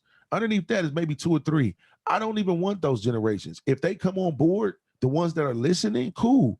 But I can win in the internet world right now with these 4 generations of people and to market my music toward. You know? I don't know. It's a little bit different than trying to like specifically market to that like 16 to 25 bubble that most marketing is geared towards with music. Like, I don't know. That's old school now though, Fawn, because it's the same with tattoos. Like I like working on grown-ups better than people that are 18 and 19. And not that I don't like working on young people. I like working on young people, but the ideas are so much better once you've lived some life and you have a story to tell. And not that people that are 18 and 19 don't have stories to tell, but like once you've lived, once you've had kids, once you've had happiness and lost happiness and loved ones, and like once you've actually lived life and you've overcome challenges, like your story becomes so much richer. Absolutely. You know what I mean? That's so therefore like the art and the expression is a lot more rich and a lot more substance. That's where I'm at right now. And you're absolutely correct. And I'm not knocking just some young talented people out there. I'm not knocking that. Thank you, buddy. Thank you. I'm not knocking that at all. Only thing I'm saying is at this point, if the younger generation want to come on board, which by default, I mean, we all know this, you being a new artist, by default, you're gonna attract a newer crowd. So at the end of the day, I mean, if they stick around, I appreciate it. If they don't, I appreciate it. At the end of the day, you know what I mean? I have music for all generations. I have something for the younger crowds. I got something that my babies like. I got songs that my grandma like. I got songs in between. You know what I'm saying? So it's an artistic value at this point, and try to cover as many angles as possible, because we're in a numeric world.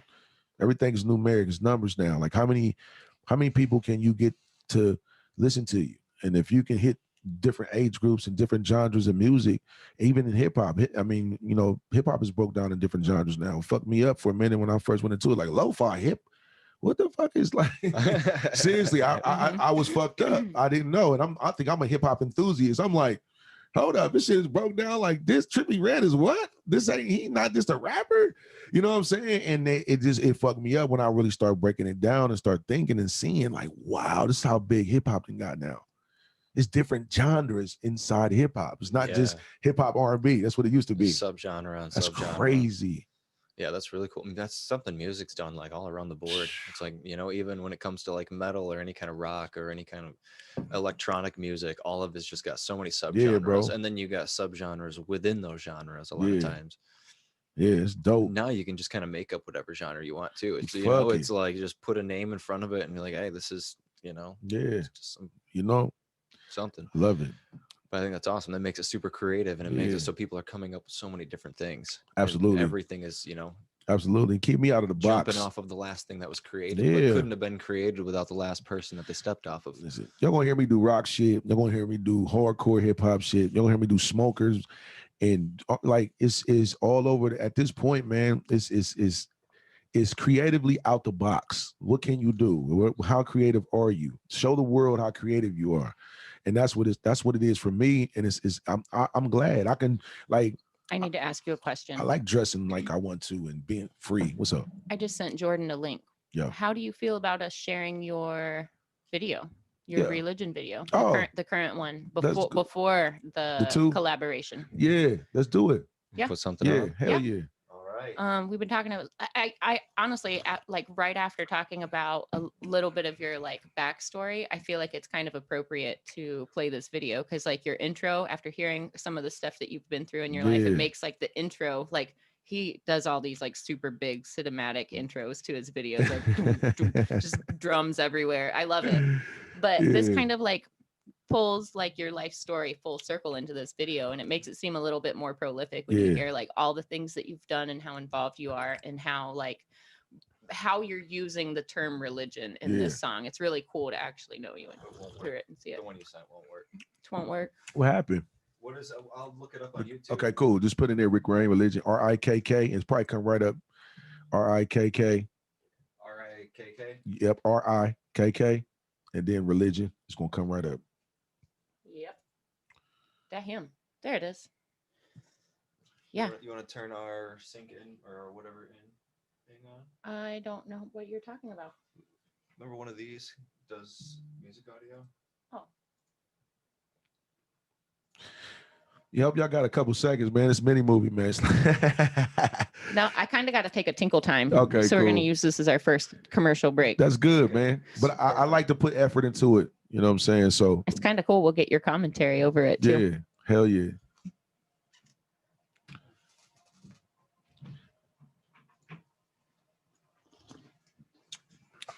Nice. It's on that TV there too. Oh, nice. This is what they're seeing right now? Yeah. Oh, cool. Dope. So this is Rikk. Yeah. Yeah. I hear something playing in the background. Is it something else too? Yeah, some music.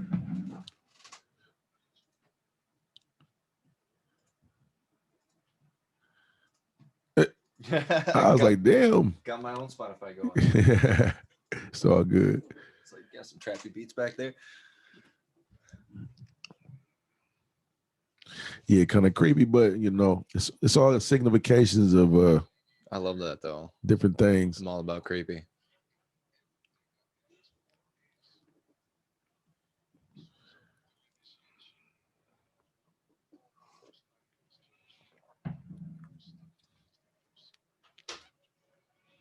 So basically, this was me letting people know, because I had took a break from music, that I was Phantom of the Opera, that I was basically back. Like I'm different though, but I'm back in the music. Nice. And Your it's reintroduction. Yeah, reintroduction. So basically, yeah, I'll give you some commentary. Columbus, Ohio. They don't even know about that fun. I love the Columbus. Fun fact. That airplane right there is Arnold Schwarzenegger plane from the movie that he shot in Columbus. Oh, no kidding? Yes, sir. It's an actual plane, actually crashed plane. Well, like Terminator or some shit? He shot I forgot what it was. I had to get that. Another fun fact. I rented out Columbus's own Honda Hoochie to shoot this video for a whole day. Closed it down and shot the whole video. I wonder. That's dope. Day to night. Yeah, that's a fun fact. Fuck yeah. I'm Columbus, man. This video is dope, man. This is awesome. I like everybody like, oh, he worshiped the devil. And I'm like, man, listen, bro, this is 2021. It's called entertainment. You feel me? And I'm talking about religion. So why wouldn't I have your mind going? Right. Silly. Proper symbolism. I love it.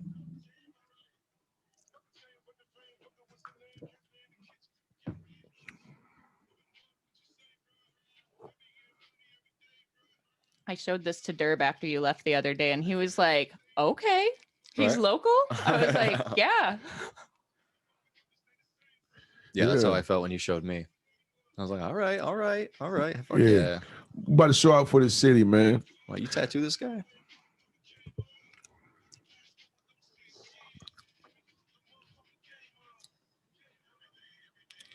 Yeah. My guy Dream Vision shot this video. You know what I'm saying? That's my dude. He's from Cincinnati, from Ohio as well. Okay. It's my guy. It's killer. Great shots.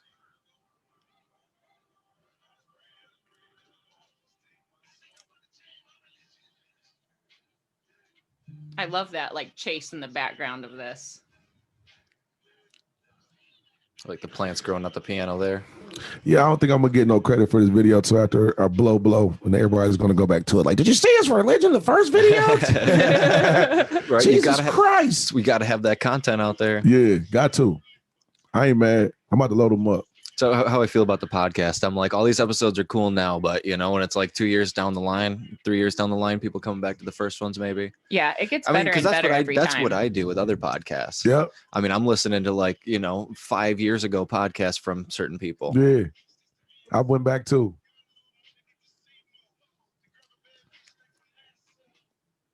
It's a fun video to shoot too, man. Dude that owned it. My guy, he's like Wes Craven. Like he only comes out at night and shit. It took me like 6 months to get in touch with him. And he was, while we was shooting and shit, he knew all the crevices and the cracks and the doodles and shit was that. He was jumping out, popping up. Hey, everything's okay. I'm like, what the fuck? Cool dude, though. I appreciate it. Shout out to the Honda Hoochie, man. Place is dope. Yeah. Perfect, man. Took me 6 months to lock that down, bro. Yeah. Yeah. Damn. Yeah, it looks like a fucking dope ass place. Where's that? Off of West Broad and Pataskala. Okay. Way out there. Yeah, he gave us access to the whole park. He like, man, whatever y'all want, man, just any questions, just let me know. Yeah. Keeping that lighting consistent throughout the whole thing makes Yeah. it look super magic too. Mhm. Yeah, the production's awesome. Good Brandon. Oh my, it is. Look at his He's Freddy beard. Krueger. I worked on his son when he was just like a baby, Yeah. and now he's like grown with a beard and his own tattoos and life. It's crazy. So FYI, I had a son when I was 14, and me and him was like best friends. He stays in California, and me and him was like best buds. Like we had a rough beginning. His mom was on some BS in the beginning and shit. So we rekindled like 5. I had him till he was 5. She was on some bullshit till he was like 12, and then finally I got him back, and we've been super tight ever since then. And he's How old was he? Like 16 the first time I worked on him? like He's a 16, baby. 17, yeah. And he like went hard in the Yeah, paint he and got did. covered Quick. quick, Too man. quick. quick. He went too There quick. were times where I was like, Rick, Yeah. tell him him to stop. it's not a race. It's not a race. He trying to It's catch okay. me. I'm like, bro, listen, you gonna regret it now. He like, man, Pa, I'm about to just get it whole blacked out, bro. Start all Ooh, over. tell him I'll again. black him out. I want to do some big blackout projects. I've got Oh, some do you? ideas. Yeah. If he's serious and wants to do, I've got some blackout projects that I've been cooking So on. how's the blackout process? Wow, we just just black- tattoo it velvety, smooth, beautiful black, and then I've got some ideas of like working over top of the black once we achieve that. So He'll like, love that. yeah, if he's down and serious, like I would love. I've got some blackout ideas I'm rolling around. Yeah, I think he's serious because he told me about he hates his chest, and now he's seeing how important real estate is. Chest is a big important part. So he's like, hey, Pa, Is his back still open? I'm gonna talk to him. Now his back is hard as hell. You ever see his back? His back is hard as fuck. He got his back done in the joint. Long story. yeah, I know. But it got it's hard as hell. It got two guns smoking with a big ass skull in the middle, and it got Columbus King on the motherfucker. It's hard as hell. All right. Yeah, he got a Okay. let's see. My phone. Does he on the have floor. a It's on picture the of it floor on his next to Instagram or anything? Yeah, I mean that's all I'm about to check. It's on the floor. I thought I said, yeah, behind you. Under the Shit. you. You good? Yeah, I think he did have a yeah. Switch up. You guys want to hear anything in the background? I found his music to share if you'd like. Yeah. Thanks, Lauren. Yeah. Yeah. Yeah, Rick's actually got a ton of music on there. He's got this one line in one song that always like jumps out at me. He says, "Are you ready for this? Tell me how my tats taste." What is it? That's one of your lines in one of your songs? Yeah, it If is. that's not the best, like, I mean, it's filthy. It's filthy what it implies. But when it's like, tell me how my tats taste. It's like, oh, all right, let me keep listening. Yeah. I'm gonna have to break that one out. Yeah. That's one of the Bitch I'm Local projects. Is that from Loud. That Bitch Anthem? Oh, it's Loud. It's from Loud, yeah. Loud. But that's all on That's the. a pretty appropriate song to play as our background music, Lauren. Yeah, definitely. Loud is on there. It's on the Bitch I'm Local project. If you found that, the first one I got number 2 coming out now. That's my bad, man. I had to take that little break, but I should have tons. Like I got tons of more music I should have been put on there. I just wasn't focused. I mean, you still can. Oh, definitely. Yeah, what was I looking? Oh, Brandon. Brandon's back. This shit hard as hell. If he don't got it, I'm gonna turn this shit into a picture. It ain't on there. It's hard as hell though. He came out, he was like, look, Pa. I said, okay, all right. I'm like, my shit harder than yours. You shouldn't have went first. All right. Game on, son. Game on. You went first. All right, you can't do shit about that. But it's hard though. On my Instagram. It's hard though. It is. I ain't gonna beat you. It really is. Shit is really hard.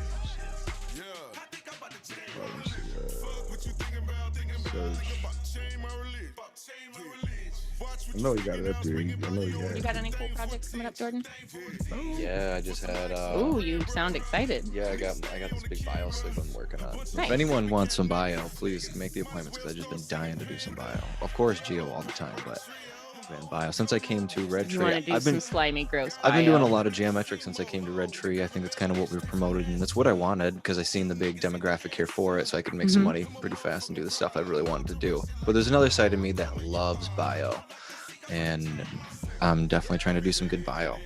But so where the story's leading to is that I have a 2-day I have a couple 2-day bio sessions coming in. Nice. So Good. one of them, well, this is not bio, but one of them is Alex Gray. Did you see Nice. the Alex Gray sleeve? No, I didn't. Oh man, I got like a whole Alex Gray forearm sleeve. Nice. That's that. Nice. One of those heads, the Excellent. oversole being heads. Mhm. Wraps around his arm, connects just perfectly. Oh man, it was just Nice. I'm It's so a happy perfect with it. shape, too. But he takes so long to get back in that like I haven't wanted to post anything on it yet. But it looks great where it's at. But I've wanted to see it Yeah, I through. haven't seen this one. And so the next weekend after that's going to be a 2-day bio sleeve that I started at Red Tree. And we're going to keep Nice. going on that. In 2 days in a row, we're going to fucking bust Get a through lot so done. much. I'm so excited for that. So excited. I've been doing so much geo and so much line work and dot work lately. I absolutely love it. Do not get me wrong. But sometimes it's really nice just to do, it just feels like I'm working with a paintbrush when I'm working on, some big flowy stuff like that. I mean, a lot of your work, that's kind of how your work is, just like, How would I paint it? Big mag the entire time, where I can just sit and curve mag that whole tattoo. Yep. I don't work with big mags very often though. I'm actually like, for as much ground as I don't want to say I work with a surprisingly small mag. Like 9 mag is 90% of my work. Yeah. 7 to 9 is my typical bio, but then there'll be like my coverage phase sometimes where I'm just getting big background information down or something, where I'm really just trying to pack in a bunch of gray in the background. And I realized I wiggle the camera when I do that. Oh, yeah. Nice. We're getting some special effects down now. It's all right. We're inspired. Dramatic. Get the lights flickering next. But I'm super stoked on that project. I know I got a lot more really cool ones. I've been taking on a lot of things lately. So my April and May are pretty full. Good. Yeah. Good. Yep. I'm kind of slowing down on taking on new projects. But by the time these come through and I have my next consultation days, I think it'll be time to bring some more people on. I just had a FaceTime meeting with Emily yesterday, planning like the rest of my summer, kind of making arrangements for like consultation days and strategizing. So I've got so much on my plate right now, and a lot of projects that I thought would be finished by now turned into like bigger projects where like one sleeve turned into 2. So I thought I would be finished, but I'm still working. So anyways, long story short, I've got a little bit more on my plate than I want to.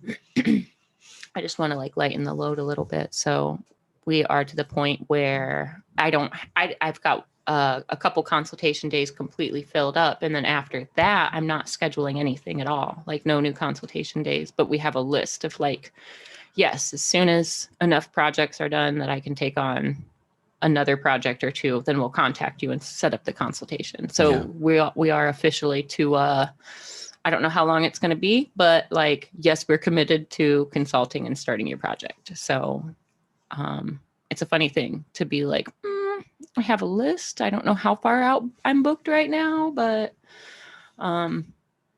comfort and like security wise is a good place to be, but it starts getting stressful when there's like a line of people waiting for work and you only have 2 hands.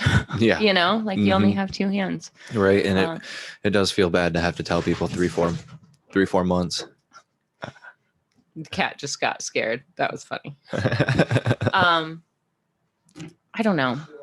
One of the things. Yeah, my cat's scared of new people. One of the things I have 2 projects that I'm working on this summer, and one of them is actually I would like to redesign our tattoo chairs. I would like to come up with a more comfortable chair that you can reposition and be comfortable in all day. Like the chairs we use are really good chairs, but they're not comfortable for more than a couple of hours. You know what I mean? Like your hips get sore, your tailbone gets sore. Yeah, I've been having a lot of issues so lately. So that's something that like I'm thankful to be as booked out as I am and have a line of people waiting to start new projects and projects that I'm excited to start. But I also like this problem needs to be addressed, and I need, like, if nobody else is going to do it, I need to be the one to do it, because it's honestly my biggest complaint. And then I've got some ideas with a tattoo machine that I'm kind of thinking up.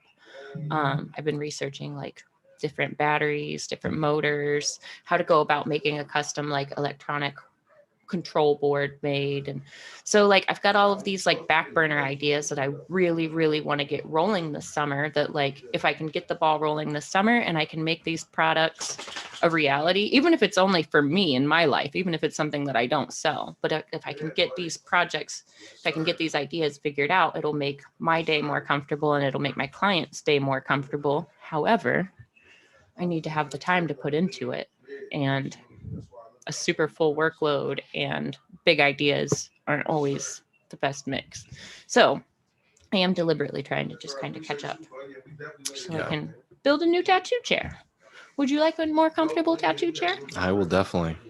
Oh, I mean, I would definitely. I would definitely want. As a to do that. collector, would you like more comfortable tattoo furniture? As a collector, I would love it. As a tattoo artist, I need a new chair. Could you imagine actually getting tattooed on something that was as comfortable as like lounging on your couch? Right. I'm gonna be Like be a honest. tattoo lazy boy, like something that you can just like sink into and actually like relax and be comfortable. It'd be great, wouldn't it? I've got to hit up purple. So I've actually been researching. I'm going to buy some of their extra large dog beds is what I'm going to do. It'll be the least expensive way for me to get my hands on the purple foam. Well, I guess it's not foam, purple gel. And then just cut the extra large dog bed up into the appropriate sizes for cushions. I think it's a great idea. Yeah. Could you I've imagine? had my purple for a little while, and it's Could you imagine still getting pretty tattooed nice. on purple? Give me money, purple. I've told a lot of people about you. I think their Goldilocks I'm ready for commercial did it. royalties. They're- Honestly, I've had that bed long enough. I think their Goldilocks commercial had me sold. I like the Bigfoot ones. Have you ever seen the Bigfoot The ones? Bigfoot ones are good too. I almost just want to put it on. The The Bigfoot Goldilocks one is was just so the funny. first one I ever saw. I don't know if I've seen the Goldilocks one. I might It's have. funny. I might have. It's funny. Well, she goes through the beds to find the one that's just right. And And it it's was like the purple. super like satirical. They're try always to crush golden. eggs. They're always Yeah, gold. They're always golden. The purple I love any commercials commercial are. with a sense of humor, man. That's Right. what gets my attention. I remember and someone makes tried to show remember. me a purple commercial. I was like, I don't give a fuck about watching this commercial, man. I was like, no, it's actually pretty funny. I think it was the Bigfoot one. And I was like, that's actually like, even if that wasn't advertising anything, I just watched that anyway. That makes me want one even more. Made me want to find Sasquatch, really. I don't know. I think Geico commercials are pretty funny. The gecko. Who do I insure with? Geico. It works. I'm just using that as an example. Like if I got to give somebody money, I'm going to give it to the people that made me giggle a little bit. Keep I making got me progressive. giggle. You got the serious one. Humana. Progressive is. Aren't they the ones that are like super like all weird with all the commercials? Like the girl and all that. Do they is that the disaster one? The disaster one? What's his name? The chaos? Yeah. Is that Progressive. progressive? They're the ones like, she got one she-shine. Yeah. Okay. Yeah. All right. I take it back. Progressive's not as stuffy as I thought. It's then. the ant flow in the progressive one. You know what my favorite? I do like flow. You know what my favorite is? Y'all wouldn't believe what my favorite is. What? What's your favorite one? Liberty, liberty, liberty, liberty. Oh, pumped into our brains since children. Emu. Oh my god, bro! What is that? Liberty, liberty. I done made variations of the song. Start singing it differently. Add shit to it. 4 a.m. trying to sleep. You Oh just my hear it in your God. brain. Just going off in your brain. Well, for we all some know reason. how and you why can't we've sleep. selected our automotive insurers now. So, through subliminal messaging. Just through subliminal laughter. repetition and Pavlovian response. Jeez. I can't remember why I actually switched to Geico. I think it might have just been the least expensive on a particular vehicle that I had. You just pick the commercial you like the most. Probably. I like the Gecko. That's what it is. I like that. He's my homeboy. Call him Gex for short. Gex and I be driving around, Oh, rolling deep Gex. in Vandango. That's what I call my van. Vandango. Vandango, yeah. Vandango. I think it's more like Rango. I was thinking Rango. I think of Django. Rango. All of them. I hear it back there. I do hear it back there. Are you still trying to get that picture of Brandon's back? Yeah, I just texted him, man. He's probably still sleeping. You said he's in Cali? Yeah, he's in California. Yeah, it's like 9 California. a.m. He's still sleeping. He hasn't even smoked his first blunt yet. I don't know. I should have FaceTimed him. Did you see this on the red tree? Jules made Wow. that. Just today. Yeah. I think Jules did. Oh, man. Oh, what this is camera do I great. have to show?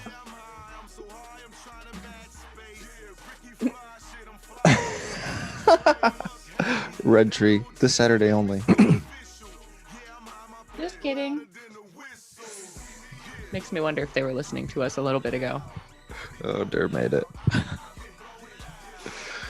Oh Oh, you know what? Definitely not Jules. Jules sent the throw up emojis. Jules isn't about it. Oh man, poor Jules. The things we put her through.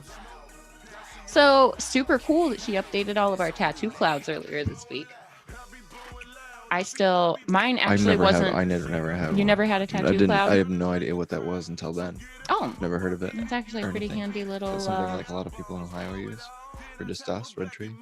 No, it's like a full-on interactive like Instagram app, but it's just for basically like tattoo searching and When or did that start? networking. I've never heard of that. Several years ago. It's been a while. I still had my studio. I had to like make one for myself and all four of us, and then the studio. Messing up. I don't know where I've been. Yeah, but Michigan. yeah, I don't know. yeah. Some, like to It's think pretty nice. backwards It there. allows you to like watermark your photos or put a logo in it. You can like tag your photos so that like if somebody's like searching for new tattoo ideas, they can go in and they can search. Oh look, thanks, Lauren. They can go in and they can like Tattoo search. Where's cloud. I haven't been on a PC with this app in a while. But you can search different styles and genres and keywords, and then from there you can find different artists in each, whatever the keyword you've searched. Have you ever heard of a website, Hangout? Like it's like a Zoom type thing. I wonder if Oh, look, here we all Lauren are. has. Nice. Look. Yeah, I gotta get mine made. Oh, she did such a good job. Look at how old these ones Oh are. wow. I actually that Eagle Globe and Anchor traveled the world on a marine, and I recently have added an entire back piece, 2 sleeves, armpits, chest. So that grew into a giant project. This is actually him. The telescope flying. That's the same collector. Very cool. Yeah.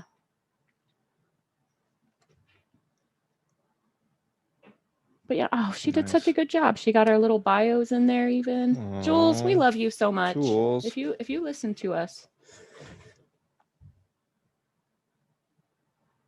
But this is just it's tattoo specific, where Instagram is anything and everything. This is something that tattoo collectors you can see tattooers from all over the world from just this app. So it's pretty neat. Very cool.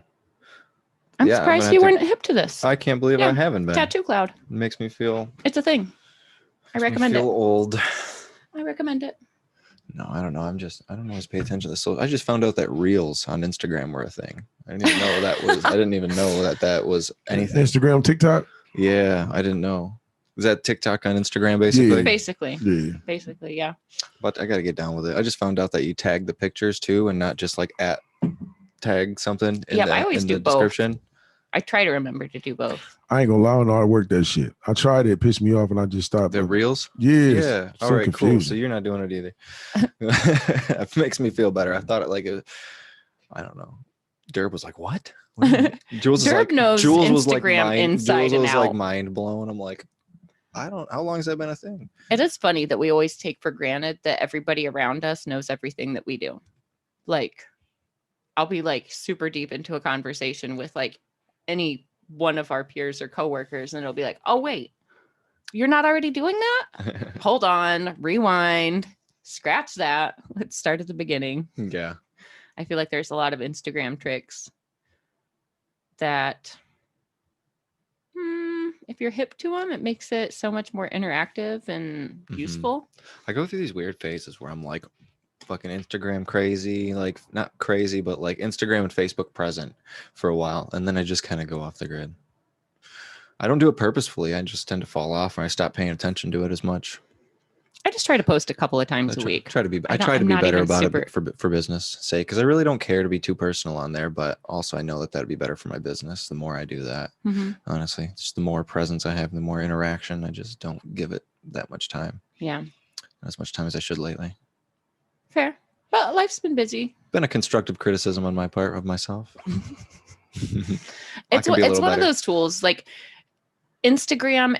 I actually kind of like talking about this. Instagram is an incredibly powerful free tool. I mean, you can pay to advertise and promote, but like it's a pretty powerful free tool for networking. And I use it basically as my like digital portfolio now. But one thing that I think a lot of people miss in this day and age of like Instagram and TikTok and Twitter is they forget that like a really incredibly important part of marketing is like getting out in your own local community. If you're only depending on Instagram, that's like a needle in the haystack. The odds that somebody is going to find you from all of these other artists in the whole entire world, and they're going to happen to be from your same neighborhood. Right. And if So, you like, spend a couple weeks not doing anything too, there's so many other people to fill those voids where you're not that like things become more easily forgettable when it's so populated on that. So like, you know, if you're not posting but like or something, if you're a tattooer and you're listening to us, this is actually, I love giving people this advice because I think a lot of people forget how important it is to like just get out there and like, for instance, go to places that you as a person like to go to. Like if you like going to comic book shops and things like that, you're like, if you're into that kind of art or you're into manga, like you would want to go to like places where other people that are into that art might hang out, you know, and like just see if you can leave a stack of cards or flyers. It's almost free promotion and it's going to be more valuable than do anything you could do online. Like for me, like, I don't know, crystal shops would be a good place if I was like specifically trying to drum up business, just because I like daydreaming and crystals and nature stuff. You know what I mean? Yeah. Like if you are into a certain kind of music, you might want to go to a music venue that plays that kind of music to pull in like One day. people that are into the kind of things that you're into. One day you might be able to do that. But it's that local networking that's more important than anything you can do on the internet. Like Absolutely. do both, but Yeah. that local networking is what will actually put money in your pocket and food in your mouth. Absolutely. Spending your entire day on Instagram and doing nothing local will not pay your bills. But going out and putting business cards around town, like a lot of businesses still have like those bulletin boards where they'll have like community announcements and things like that right next to the cash register. And that's, what do? You stare at that thing while you're standing there, wait in line, waiting to be checked out. Or like while they're checking you out and you're waiting for your card to process, you got this wall of like eye candy to look at. Those are the best free marketing tools around. It seems crazy to be like, oh, the best way to make money is to put your shoes on and go put business cards out in your community where people have money to spend on other things in their community. You know what I mean? Like if you're promoting on Instagram and somebody in California sees their work and they shoot you a message and they're like, hey, I love your work. You got a compliment, but did that make you any money? Did that make you a client? Maybe a fan.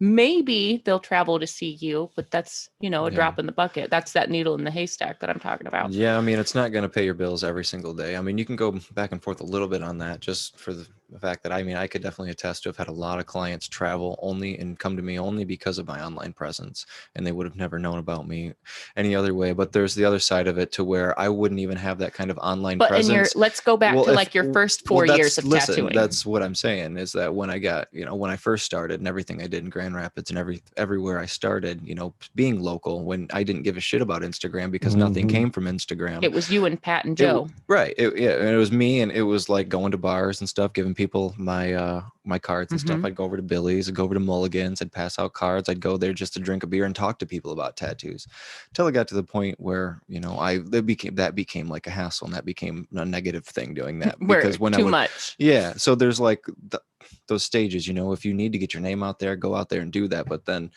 you know, I don't know, if your books are full, you don't necessarily need to go out and stress yourself out to do those things, because once it becomes a lot, it can become a lot.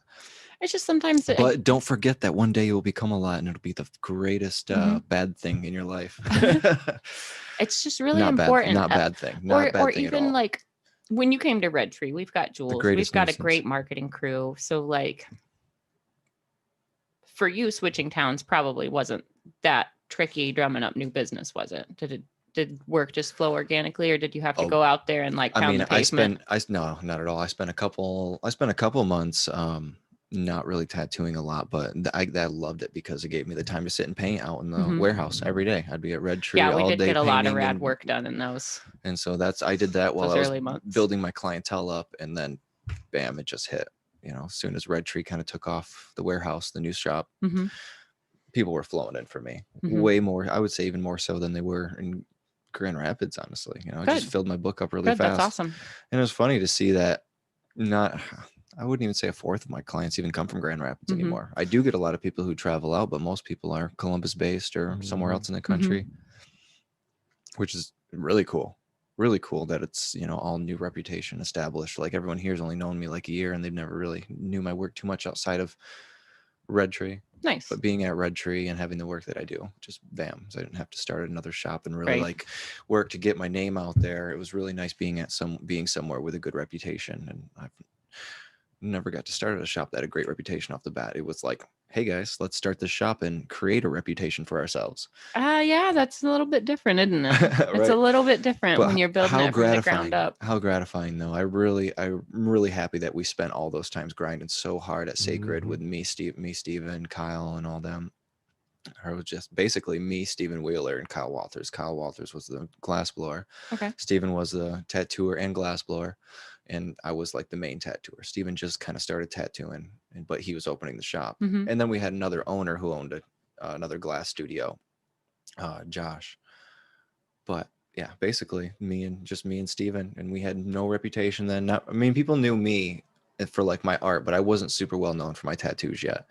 I was well known for What do like you having think? cool paintings. Where do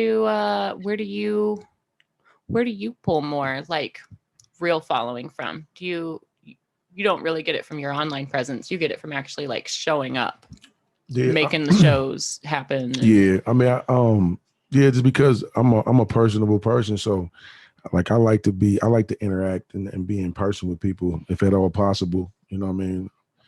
Here as of lately though, like my online presence and me getting back, and I see the more consistency of me posting and promoting and marketing. I've seen a difference in my online presence and my views and my likes and engagements and things of that nature. So I definitely would rather be in person. Yeah. I definitely. If Be I had a choice. hyping up a crowd Hell and like yeah. having people hear you Hell for the yeah. first time With- and turn around like, oh, what? With what you do, there's nothing better than the live. Yeah. There's nothing better than being there in person, for people actually meeting you in real life and just being there with people. Mhm.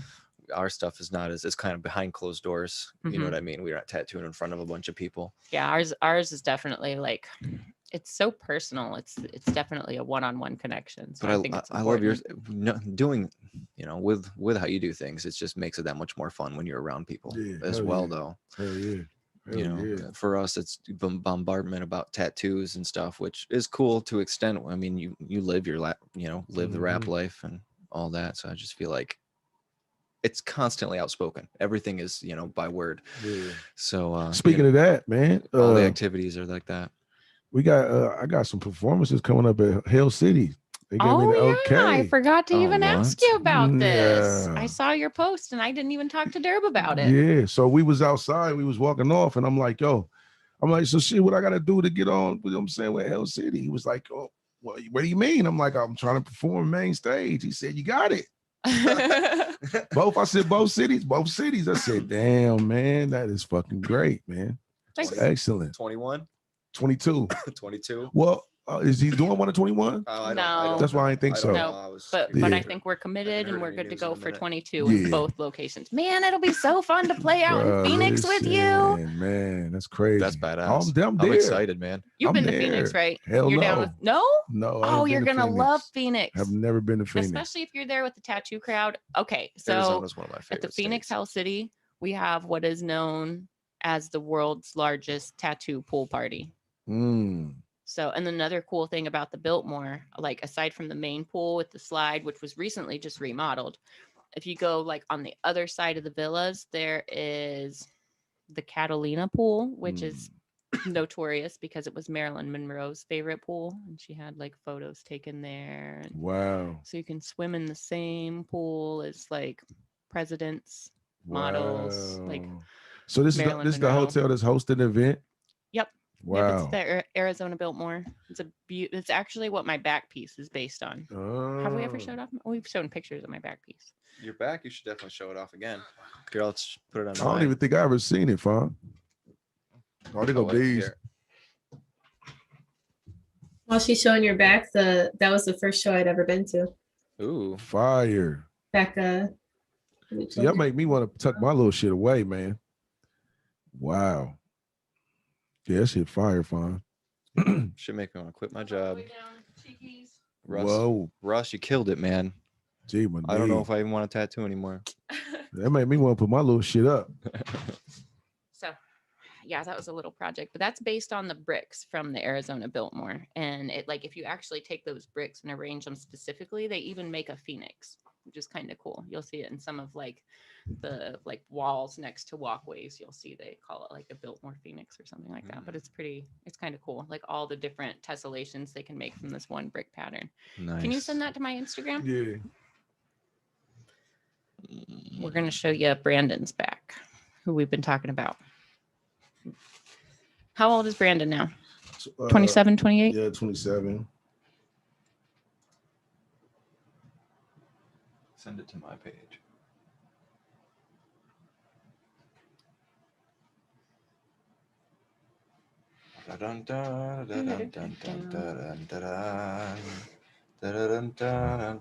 I just accidentally scrolled back and I'm looking at all the pictures that you and I share of tattoos and things that we find. We're absurd. Nice. Man, how far back did I go?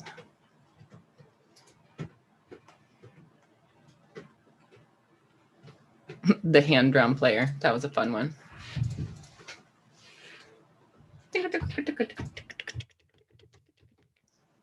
Send it.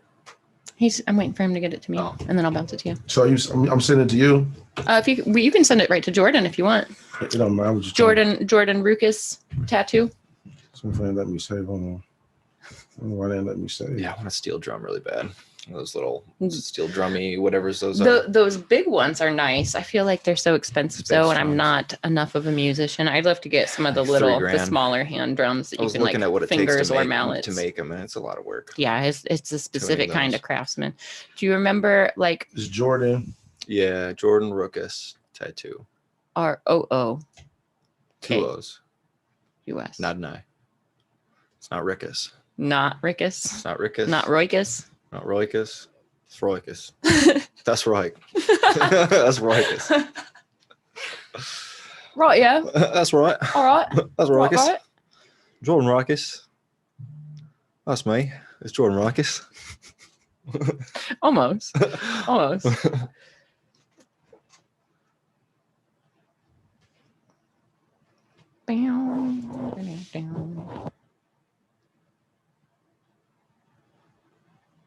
How long did it take him to get this? I don't know. Did you send it? Yep. I'm not on the receiving end. You sent the photo now. Oh man. Technology demons. Our devices aren't talking. Everything else has been going good today. You sent it. I got it, but it's not showing up on her. The computer's not refreshing. That's all right. Oh, we go. Oh. Okay. Oh, there it is. Oh, all right. Radio. So, as you can almost see here, now, I think, yeah, there we go. On TV, we're sharing there. Oh.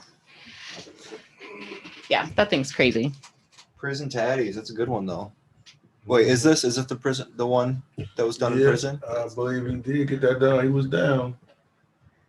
That's dope, though. People putting some shit out. See that tiny little skull with the money signs on his shoulder there? That itty bitty little guy right over here? That was his first one. Yep, sure was. That one right there. That was it. What one? I did that. The one the cursor's on right now. Oh, right there. Yeah, that was Oh, I didn't that realize- started it all. Nice. He's still got some space on the back of his arm. Yep, he does. He got a little space left. He's got his riblets. He said he definitely want to do that blackout. So Yeah, it's a crazy piece. that's cool. King of Columbus, huh? Did he get that done here? Yeah, I think he was. I think he was like down here. Okay. All right. This guy. Oh, I didn't even see a King of Columbus. That's funny. Jordan's like, wait, what? No, that's Took actually me a not second. bad. This is the kind of work where it's like, man, it's a shame whoever did that's in prison Yeah. because. And then they're doing it with the bare minimum. Mm-hmm. Yep. But when you can make something that great, well, and in reality, so I hear things. And like knowing a few corrections officers and such, and just hearing them talk and hear things and, gossip. Yeah. They're smuggling in real tattoo equipment nowadays, especially with the battery packs. If they're smuggling cell phones, they're Yeah. smuggling in the tiny little machines like I'm using and the Yeah. If I battery go to prison, I'm packs and the tattooing real all tattoo day, needles. and I'm gonna spend all the time making the best machine if I was to make it. But if I was, you would just smuggle something like that. There's an artist that you and I know mutually. Actually, I'm not going to say who it is because I don't know how public they are about their past. But when they were in prison, they had people bringing in colored ink. Like they'd give them a list of the colors, and the COs would go home, order the colors, order the needles, and like the COs were even getting tattooed by this artist. So like, where there's a will, there's a way. Like, I'm not saying get tattooed in prison. I am not an advocate of that. I'm just saying, like, when you see stuff like this, it makes you wonder, like, I feel like they were using a mag there. Like, that doesn't look Right? like a single needle. That looks like big mag work. But it could be single needle. They could be making mags. But it looks like mag They work. might have a soldering iron. I don't think they're going to be making mags in prison. I think Definitely not I gonna have think a they're getting soldering iron. I think they're smuggling in cartridges Might have a lighter. and battery packs. Now, are they reusing those cartridges and mags? It's hard to tell.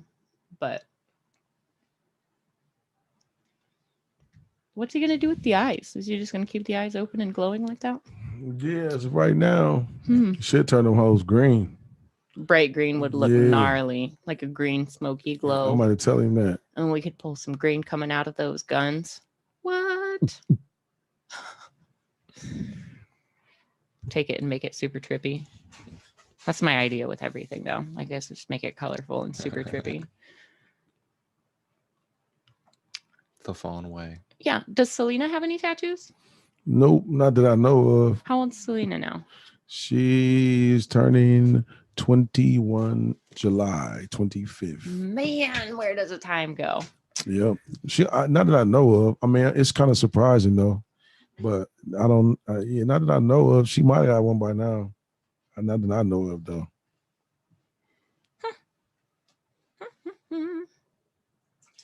Thank you, sir. Yeah, I'm done. I can't do no more calls. Can't do more coffee. I see you like fidgeting and Hell twitching over there. That's the most coffee I've drunk in years. And then sitting still. I'm even going to drink this almost black. I don't usually do black, but it's not bad today. Nice. Folgers right in your cup. Well, the trick is to not let it go stale.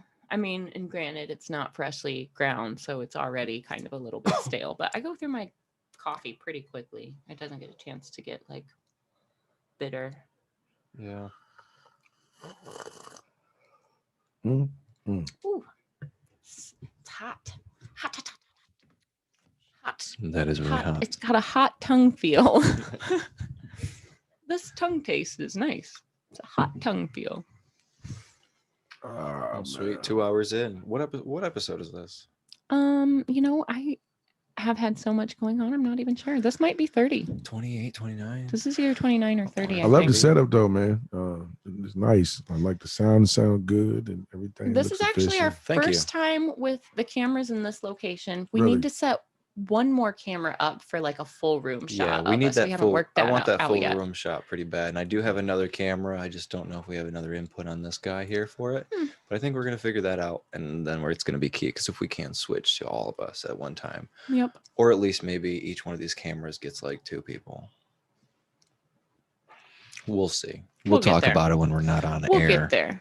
We I don't know. Every week I feel like there's little improvements. Like even if we try something that we don't like and it still needs readjusted, like in the grand scheme of things, every episode there's improvements, and Yeah. it's a lot easier to roll with the punches when things don't quite go as planned. Right. And we don't have, a lot of time to do a lot of extra stuff outside of this to like make things Here lately perfect we throughout the have week. we have our podcast day, and then maybe one other day we get to hang out before work and like play with equipment. Maybe. Yeah. We both been pretty busy and had a lot of on our plates. Yeah. If I'm home, I'm drawn. If I'm at work, I'm working until I go home, and then I go home, and then I smoke blunts, and then I go to sleep. How But it's usually available too are late. you during the days? Like, wow. Like what time? Like, like say Thursdays around this time. Because if we could have a little bit of help and maybe borrow some of your knowledge. Yeah, what do you need? We're starting from scratch. We don't know anything. You've been to school for some of this stuff. Yeah, definitely. I definitely have knowledge of what's going on. I But guess we'd have to have a question first of what we Yeah. might need. what are you There's guys a lot of thinking? things. We want to be good. You guys are great. Aw, thanks, Rick. Nah, We want to be their best, Rick. No, it sound good. I mean, what do you think you guys are lacking at? Like, what area do you think, from an audio standpoint? I know visually you said you guys want one more camera, but from audio, what do you? Honestly, I'm just kind of stoked about our audio. I think Yeah. our audio equipment is actually pretty I good. do It's too. so simple. Did you see this little tiny itty bitty pocket size soundboard we have? Oh no, It's that's a sweet. 4-track. Dope. It's a recorder and a, what is it called? Interface. Is that the word I'm looking for? Interface would be this Yeah. thing and all these headphones. Dope. All this, just a full-on mixer.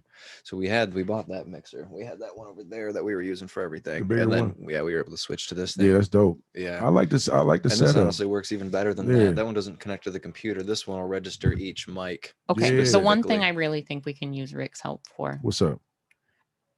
recording some theme music. Oh, definitely. We need like a Oh, few yeah, that's what I was tracks just of gonna us say. just like playing around in the garage, making noises, or maybe Definitely. we could bring our instruments here. Definitely, that's easy. But I think we need to put together some like acoustic tracks, or maybe not even acoustic, maybe get the MIDI out and play, but like come up with like some legit theme music Yeah. and then like help teach us how to weave it in and out of things. Hell yeah, that's easy. That would be cool. Hell yeah. Definitely. I'm in. Whatever y'all need my help, man. Definitely. I love to see things grow. Shit. And I definitely give some knowledge. That's why I got it for. So yeah, that's easy though.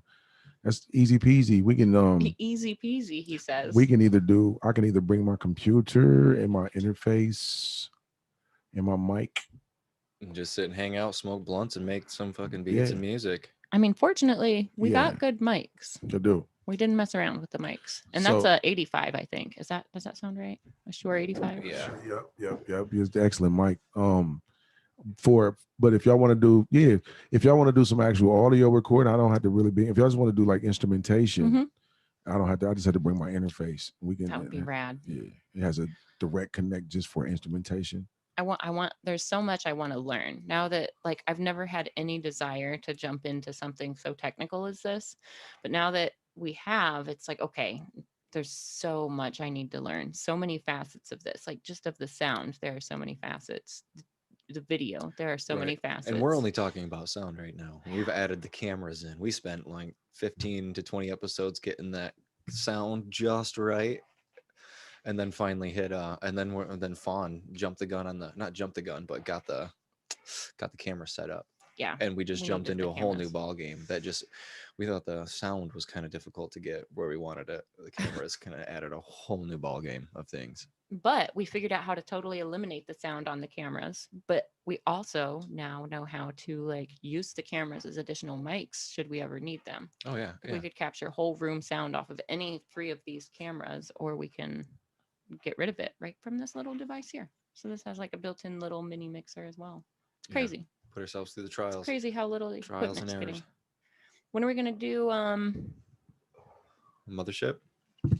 no, I was gonna say when are we gonna like break down and start doing tattoos on air? Oh, that's yeah, dope. right. Hmm. That's dope. That's next level. Maybe when I tattoo you, that should be an episode. Ooh. Definitely. So we're up in Jordan's inner arm and armpit today. What I think we should do though is, I mean, if with this camera setup, we could make such an awesome setup on just one, you know, if we had someone tattooing, whether it's me or whoever, we could have all of this, just take everything. All this can be unhooked pretty easily. These microphones can be put on something else, but we just have the setup. We have the tripods ready for these to stick into or whatever. Maybe we don't need the mics. Maybe we use a condenser mic for the room. But the cameras just all have a tripod to go on. We can just do like 3 different angles and have a couple people talking, and then someone just behind this switching. A condenser mic could definitely do it, and it'll catch everybody's. No, it cuts the audio. sound of the machine real well. Everything. The Yeah, music. same time. Yep. The whole acoustic. I wonder if Marty would Probably be get the back down and for forth us of maybe the shop. setting up and invading, because we could probably set up in your room and invade through your window. just like screw get a tripod and just have the camera come up over his thing. Like that's what Yeah. we're just hanging out in my room podcasting. Yeah, we should see if we could do an evening episode while Marty's working on somebody. And that might That be would be something that you rad. guys might want to start We talk about Marty doing all in the the time. future. Like Yeah. bringing people on. And Well, when conventions are a thing, when conventions are a thing for us again, there are tattoo conventions happening now, but my plate's a little too full. But when like our circuit of tattoo events starts happening, I can't wait to set up at conventions and actually like walk through the crowd and like talk to people like while they're being I'm so tattooed by excited. different artists. I'm so excited While for they're it. like 1 hour in, and then checking back in with them when they're like 5 hours in, and then checking back in on like So at the end of the night. You'll be doing live podcasting from the convention. Oh fuck yeah, we're That's dope. gonna have our own booth. and When stuff there are for sure. conventions and I stuff think going, it'll House- probably be like a whole I think weekend Hell of City, like we're probably gonna hour-long have like our segments. own area in a booth That'd be for dope. sure when Yeah. we're doing. So, Yep. yeah, you'll have the camera set up, tattooing people. That'll be stupid. Oh man, Yep. we're gonna have it set up so crystal clean and nice at a Mhm. convention. Oh man. Yep. We spend our energy doing that instead of the other stuff we'd normally be doing, and maybe even a little bit of both. You know, when we get in between time, jump over someone. We work on a tattoo or something, Mhm.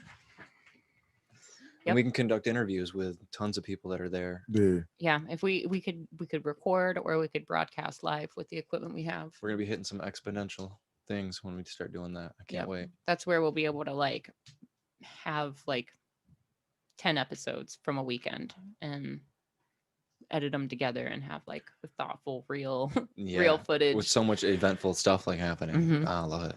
I can't wait.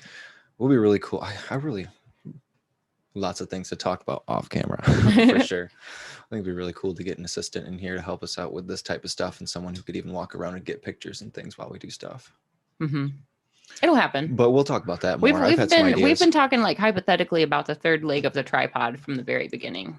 Like it's nice just you I and think it's doing it, needed, but having, and I think having one other person around will wouldn't make mind the flow so paying much someone better. to do it. I think it's well worth it. I think this show has really taken off. I don't know how many people necessarily watch it, but I think this will grow. And I think just like we were talking about, people will come back and watch them later. And so if we got the content there, it's there for people to come back to. Absolutely. It's brand new.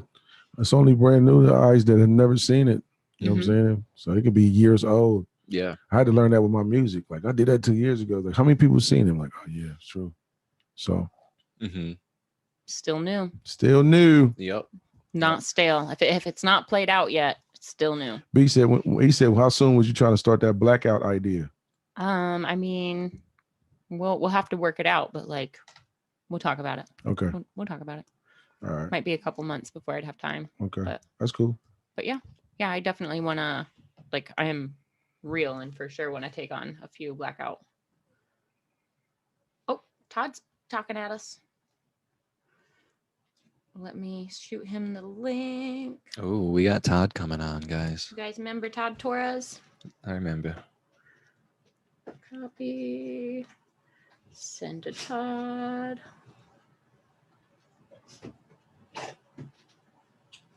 There we go. Todd will be beaming in. I love hearing from him. Todd's one of he's a pretty prolific collector from up in the Detroit area, but he's collected from artists from like all over. He's great. Yeah.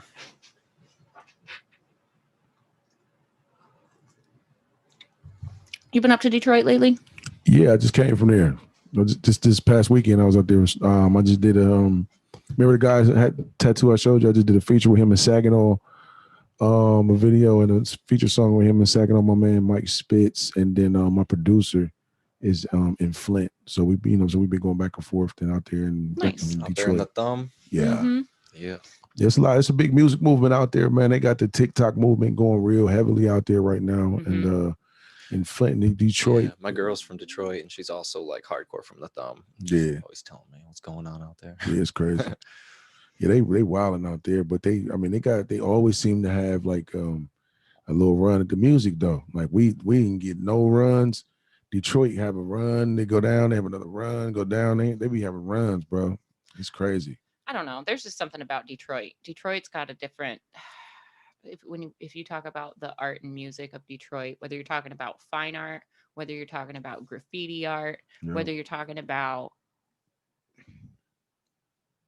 like old school doo-wop music, whether you're talking like, it's just, there's so much rich history and soul and that revolves around like the creative spirit of like Detroit, Flint, Saginaw, that whole area that used to be like super heavily industrialized, super heavily populated, but now it's like, I don't want to sound derogatory when I'm saying this. I don't want it to come off this way, but now it's like you've got all of these people who have lived through hardship after hardship, and not like generational hardships. And it just does something to people. It makes the creativity different. It makes the drive different. It makes I don't know. There's a band from Flint that I am lightweight obsessed with called King 810. Have you ever heard of them? They're super heavy industrial, but they're also like a touch of like classical weaved into this like tapestry. But there's Classical? just like they'll have like waltzes in with their like metal music. I'll show it to you later on. But there's just like this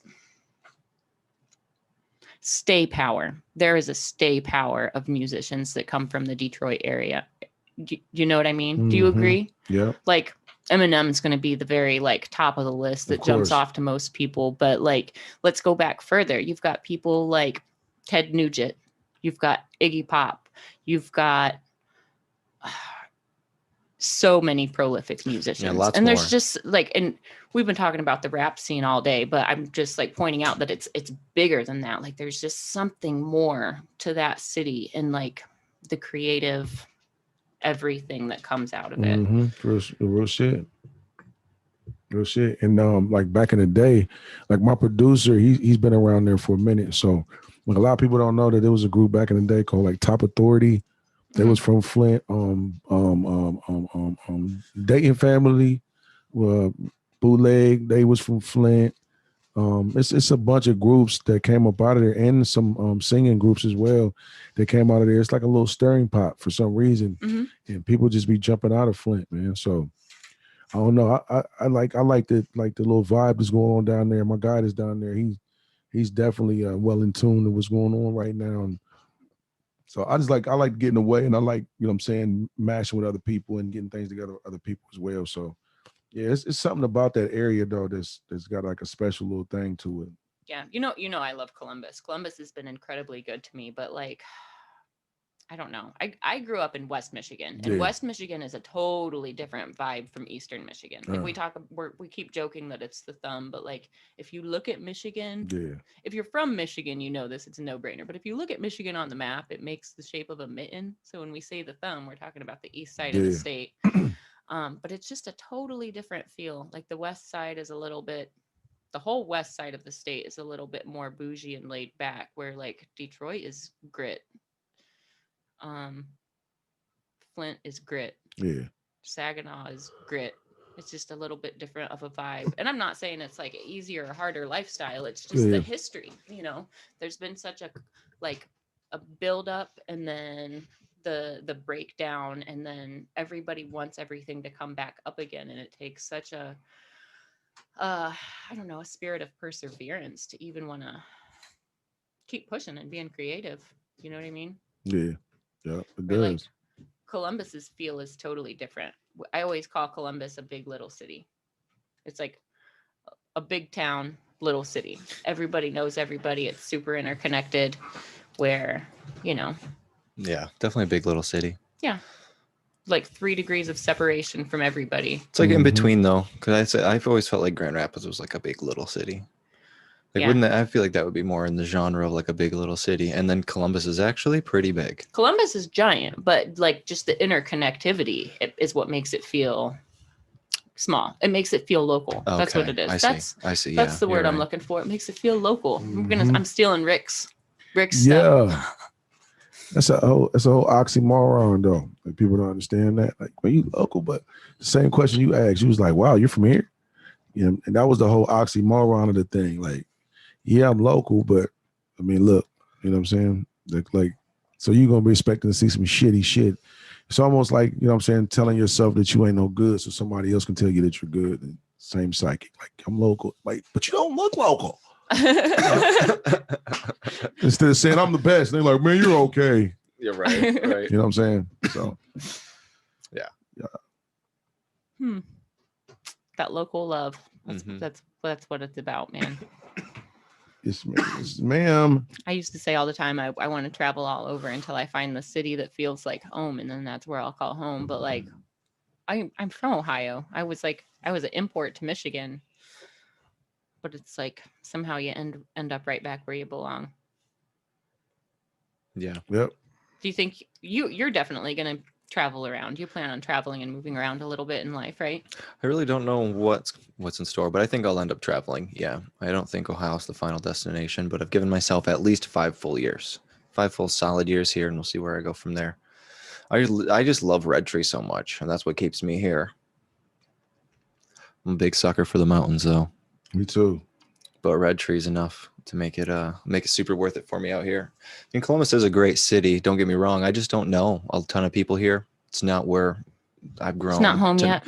It's not home yet, but it's also super home. I feel super at home, but that's because I have like the tattoo family I have. I got Red Tree, and you know, I feel like everyone at Red Tree is a good friend. And as soon as I came here, I had a solid family. I didn't spend any time alone.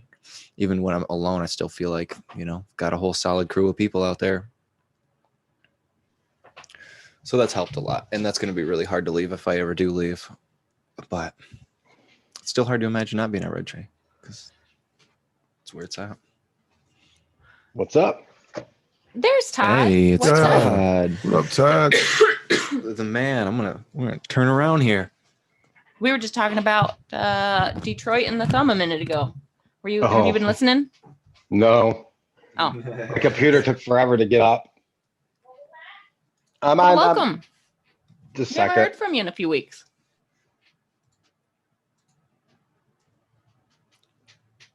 We got to pause. Sorry. It's okay. What you asked? Sorry, my wife was. No, we haven't heard from you in a few weeks. How's life been? Yeah, you know, it is what it is. Same old, same old. Groundhog 2056 day. Yeah, right. But yeah, I got vaccinated, so I got my second shot coming up in 12 days. So Nice. then I'm done, and then I can start living life again. I don't know what Jordan's playing with the computer. I don't know what happened. Yep, sorry. It's okay. Everything's the same for them. Okay, good. I was afraid we were losing stuff, but No, I was trying to do something, but it's not going to work like I thought. I wanted to put him on the TV there. there we go. Now we'll be able to watch then. Well, it'll work. So how have things been tattoo wise? You gotten any new stuff over the last, what's it been? Maybe a month since we've had you on? Yeah, I got a Speedy Gonzalez. Oh, I forgot about the Speedy. Yeah. You got the Speedy before he got canceled or because he got canceled? He better not get canceled. We just keep joking Are you about kidding how me? crazy the Every cancel culture is Mexican right loves now. Speedy Gonzalez. Are you kidding me? We love Speedy. There's always someone complaining about something. I love Speedy. Oh, isn't it though? Speedy's great. So how's the weed up in Michigan? What are you smoking on today? Jungle Punch. Jungle Punch. Jordan and I are both Yep. slackers. We're both due to get materials. Man, I know I'm bummed. I could definitely use a big blunt right now. I'm sorry. That's Big the old most fat backwood. That I feel Mhm. bad for you there. Oh, yeah, we're getting it. I'm gonna bounce this picture to you, Jordan, so you can screen share it. I've smoked so many goddamn. Tell me you got backwoods. dabs at least. I mean, that's Yeah, we've got I dabs. got sad. this little pen thing. Yeah, we've got dabs. I got dabs too. Oh, until I that left don't them at home. count. It really doesn't. It really doesn't. That thing don't count, man. I mean, it really don't. I It's a have Band-Aid. I haven't bought Rick. one of those carts in like a year. I mean, they're good for like on the go and that, but I ain't been on the go, so you know, It's like an useless. appetizer. Just like a little thing for the side. Keeps We- it going. We did smoke a real blunt right off the rip when we got started. Yeah, I smoked a giant hash blunt. A big backwood. I that bet was you like did. 3/4 hash and like a fourth weed. I bet you did. Look, we got Rick over there I'm falling old asleep school. on I us. do joints. I'm blunts all day, I'm man. old school. I haven't smoked a joint in No. so long. That's okay though. We go through weed too much. I love blunts too. I ain't gonna lie. I try to cross over to the joints, man. Just Try to lower the use or something. Do you remember the I'm time? addicted to leaves. Do you remember when we first knew each feel other it. You're and I backwoods all hardly day, even too. smoked? What you say? Do you remember when we first knew each other and I hardly ever even Hell smoked? yeah. He'd like go to pass me the blunt and I'd be like, Yep. this is how it went. Yeah, for He'd sure. be like, here's the blunt. So and I think I'd be Zoe smoked, didn't she? Now, if you pass me the blunt and it's like, oh, Like Zoe just a smoked, right? little Right. bit. Like Zoe Yeah. smoked. She used to smoke with me. Yeah, Fawn used to pass on. Well, I didn't. Wasn't nothing wrong with it. Yeah, I wasn't a heavy smoker yet, but to like work while I was smoking or work while I was high was kind of like, I didn't trust myself. I didn't want to mess anything up. I didn't want I respected the fact that I was making a permanent mark and I didn't want to like make any mistakes because I was baked out of my mind. But like as I got more comfortable as a smoker and I started like smoking with a few close homies like years down the road, and it was like, all right, well, I'm still baked, but if you're comfortable, like I'll jump in. And then I realized that my work is so much more like flowy and so much more, some of the qualities of my work changes. And I stop and think about like how my brain works a little bit differently when I'm high versus when I'm not high. Like the problem solving is still there, but like if I'm not high from weed, I feel like everything is much more rigid and everything's more like almost more mechanical. I feel Where that, if I'm yeah. baked, Left everything's brain. more graceful and flowy. Mm-hmm. And like quality wise, I think in my opinion, I think it's the same regardless, but the flow is so much more graceful when I'm high. It's just so much more mechanical when I'm not. Like even my lettering and stuff looks different. Like if My patience I have so much more patience as well, which I really enjoy. It's just when I start to get sick of a piece, or not sick of it, or like let's say dot work, where I've got thousands of dots I'm doing, and a while, I'm spending a while doing it sober, just spending a while doing dots an hour or two in. It's so nice to be able to go and smoke a blunt and come back, and it brings you back to that like meditative place while you're where working. I feel like I just started again, or at least like the whole like the thought of the impatience that was growing, and like I don't know. Sometimes while I'm sitting there doing that, I love it, but like I mean it's. My patience does like my heart will start beating, not from the weed. Like this is before I smoke, but just from like the tedious monotonous of something where I'm just like, okay, hold on. I just need to take a second. I got to clear my soul. I love what I'm doing, but my brain is just, I've done that. I just counted 10,000 dots. I need to take a break. Rick was talking earlier in the show, Todd, about how much more he liked getting tattooed while he was able to smoke weed. A previous shop situation, I was set up in a garage so we could like lock the door and also ventilate. Have you ever had the opportunity to actually like actively be smoking weed while you're getting tattooed, or do you just stick to like vaping and edibles? Well, I go out and get high and breaks, so you know. But you've never gotten to blow down while. I haven't. No. I always have to smoke on breaks. Yeah, I'm always gonna smoke on a break. Yeah. There's Megan let me. I'm sure no she chance would. of me not smoking. Not smoking yet, unless I just had no weed. I don't know. I wouldn't mind doing it. I mean, when I'm tattooing, sometimes There's an aspect to it though that there's ash and all that, and I'm a sloppy smoker. Oh, like while you're getting you vape and stuff while you're getting work done? tattooed? What? Will you vape I while you're vape getting when work I done? get work done. Oh yeah. Just not quite the same as Mhm. flower though, huh? No, it's not. What if I just rolled up to an Like when appointment with a volcano? like, I was just you were fun, same brain. I was just gonna say that. when I got tattooed. We just need a When I got volcano tattooed by in our room. Butcher. What's that? I got one. I'm gonna buy a When I volcano. got tattooed by Butcher, man, we were baked that whole time. Nice. Nice. Totally baked. It's the way to do it. Gonna smell like popcorn. That's the way to do it. Yeah, I had the volcano for a few weeks. I can grab it again. My Oh, you brother-in-law's have it? got one. Oh. I got one. It's one of the old analog ones. It's just the dial. No, I got the new As long as you got some super duper temperature hybrid control one. on that thing. Have you seen what is the name of the company that makes the volcanoes? Volcano. Okay, well, anyways, I they don't- have I think another it is. device. I don't They have know. another device. It's like a little pocket-sized vaporizer. They're like $250. Amazing little vaporizer. Have you tried one? No, I wanted to try it though.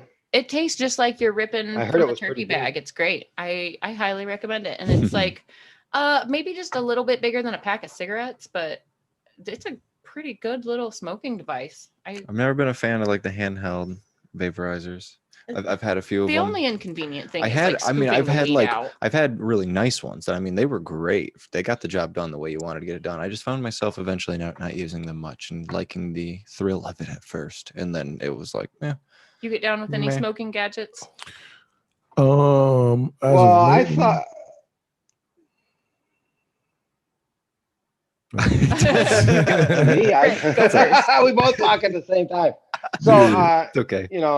I've tried a lot, man. And most of them would never last. I mean, like this for my dabs, Mhm. the honey badger, I've had this almost 2 years now. That's nice. So, that looks like a solid This battery. one I would recommend all day. Yeah, it is. And it lasts a long time. I would Nice. recommend that every day. But for flour, I never found one good. I mean, I tried Yeah. the packs, I've tried the cloud pen, Which one I a had. few other ones, and they're just not it. I don't know. I still just like I like just smoking a blunt, like whether it's a Me too. swisher or whether Yeah, it's one all of day. these like Yeah. juicy hemp wraps, nicotine free, tobacco free, Well, fucking or Backwoods. backwoods. backwoods. Yeah. Like I like having the warm organic feel in my hands, and I like actually like passing that and sharing it. Like there's something communal it is. about passing a blunt and sharing it with somebody else. Right. It's not the same with an electronic device. Yeah. That's part of what I really like about taking breaks with my clients who do smoke. It's just that communal time. I feel like I Mhm. get to know my clients really well. We get even more comfortable with each other and stuff. It becomes like a little bit more like, I don't know, just like socially Yeah. intimate, Mhm. where almost you like just get to breaking know your bread. client a little bit more and, they feel like they're actually like having like a positive experience and like Mhm. this person cool, like kind of was able to feel out my energy and all that. Mhm. I don't think about all that while I'm talking to people, but it's nice to have that time Nah. because it just makes it. Especially when you're going through, like, you're about to go through a traumatic situation. You're about to go in there and beat yourself up. So, I mean, it's best to get to know a person and be like, oh, they smoke. Like, oh, cool, just smoke. Or he understands, for whatever reason that might be. But It's Yeah, like this I can- funny bonding thing that Yeah. it's like the It catalyst is. that allows bonding to Yeah. happen. Right. And I hate to say it's not that way if you don't smoke, but at the same time, like for me, the way I smoke and all that, if you do smoke, we're gonna have a lot better time. Mhm. we're gonna there's gonna be some extracurricular time, and it's gonna Definitely. be The next closest thing, if you don't smoke, I really enjoy, even if my clients don't smoke, whether they do or not, you always I take enjoy them to come hang sharing- out. yeah, I enjoy like sharing meals with my clients as well. Like I know some people will be like, all right, go ahead, go grab your lunch, I'll grab my lunch, and they like kind of retreat to a corner, which is fine. Like sometimes I need alone time to deflate too, like when you're in somebody's bubble and they're in your bubble. Right. And But, you like, have a I minute to not feel really nervous around new people too. Yeah, I really like having like the different lounge areas that we can like kick back with our clients and just like enjoy a meal and enjoy like time together, even if it's just a quick Uber Eats. Like we can sit and we can enjoy the food Yeah. that we've picked out together, and we can like talk and relax a little bit. I like that communal energy with my client. You know, I feel like every tattoo I do is collaborative. I feel like it's a combination of like my energy and your energy, you know, whoever I'm working on. But like, I feel that the better you get to know your client and the more you let them into your world a little bit, the better that project is going to be. Like the more your client knows you, the more they're going to trust you and understand your motivations. So like just It really knowing one another and 360 being on does that, make it that such a better wavelength. Yeah, it a better experience all around. Not necessarily smoking, but having that time to hang out and get to know your artist. but like Just like the food thing. beyond the experience, I think it makes for a better tattoo and a Yeah. better story that's being told, because you now understand each other's motivations and why things are important. And Right, and the more comfortable I think the artist feels too with the client. The more comfortable you're going to feel being able to do the things you want, and to know that this person's going to be really happy with what you're going to do and the decisions that you make, as opposed to second guess them or just not knowing, not wondering what's going through this person's head. What are they thinking? Do they like me? I'm just like another person coming in today. I How much did they give a shit about this project? I don't know. They're not saying much. I kind of feel like that the better a client knows me, the more trust they give me. Because like there will be things where like, are you going to even draw that first? It's like, I mean, I'll put a few marks on. Okay, jump in. Where like you've seen some of my marker drawings. Sometimes it's really hard to even tell what's going on. But right, and if you were a judge somehow- an end result based on that without trust, it would be. somehow, You couldn't do that. You'd have no fucking clue what's about to happen without that trust. That trust literally is what allows you to do what you need to do. I think that that communal time together is crucial for that trust to be developed. Like, because I do some pretty crazy things on people that don't even like come to life until the very final session of a project. And I know how much faith it takes. And I think it would be really hard to get that much trust from a client if it wasn't for like breaking down that barrier and actually like sharing weed or sharing food together. Like those are the things that like I think it makes my work better, and it makes it more tailored to the person wearing it. Is that face-to-face time? Bless you, Jordan. Excuse me. Many blessings upon thee. Oh, dabbed with my nose. Are you okay? Are you gonna be all right? I'm actually not. But wait, my eyes keep watering every time I like look up at the camera. I'm like rubbing my eyes, and yeah, the last 2 days I've been Crying. There's not like sinus pressure, but there's definitely like my eyes want to leak. your eyes are leaking? Yeah, my eyes want to leak. I got eye drops in my backpack. I'll probably drop them in after we're off air, but it's just weird when it happens. Like I swear I'm not emotional, guys. I'm good. I'm not crying. I get days like that. I just keep yawning though. And I just keep yawning. My eyes just keep watering. I keep yawning. My eyes just keep watering. Yeah, I get that same thing. But all the flowers are starting to pop over the last couple of days. So all I up think and down that's the it. streets, man. See all those pink trees. It look pretty cool. Thurman's really pretty once all those trees bloom. Yep, it's that season. Yep. I had snow on the ground this morning. Sheesh. Where are you, Todd? Where are you? Michigan. Where It's gone now, but We're in Michigan. I forget. I'm 60 miles north of Detroit. Okay. Damn. East, west, North. little thummy. North. Yeah, I'm right at the bottom of Lake Huron, Okay. right across from Canada. Damn. Snow. Fuck that. Oh, it should. Yeah, it should trust be me. Starting to be nice now. Yeah. What was that? It should be starting to be nice from here on out. I think this is the last cold It snap has we're gonna been. get for a while. I The mean, I last few can't days believe we it got has this been cold nice. snap. Fuck, it's only 29 here right now. Yeah, I think we're supposed to have. Is it today? It was either today or yesterday. We were supposed to have a high of 30 all day, Today. and then this weekend Yeah, it's supposed to today. be nice. Yeah, it's cold today. Cold as It's hell. cold today. It was last week, Wednesday, when I left, it was 80 degrees here. I went to Washington. It was 50 degrees the entire time. I was a little bit bummed that it was like 80 here, but you said it got a little cold. Yeah. So Mhm. unfortunate for you I guys. did break down and made me wear feel shorts better. one day. I showed my leg tatties off. but yeah. Yeah, I Oh, was well. freezing at night though. I wore shorts I'm so too. proud of you, Fawn.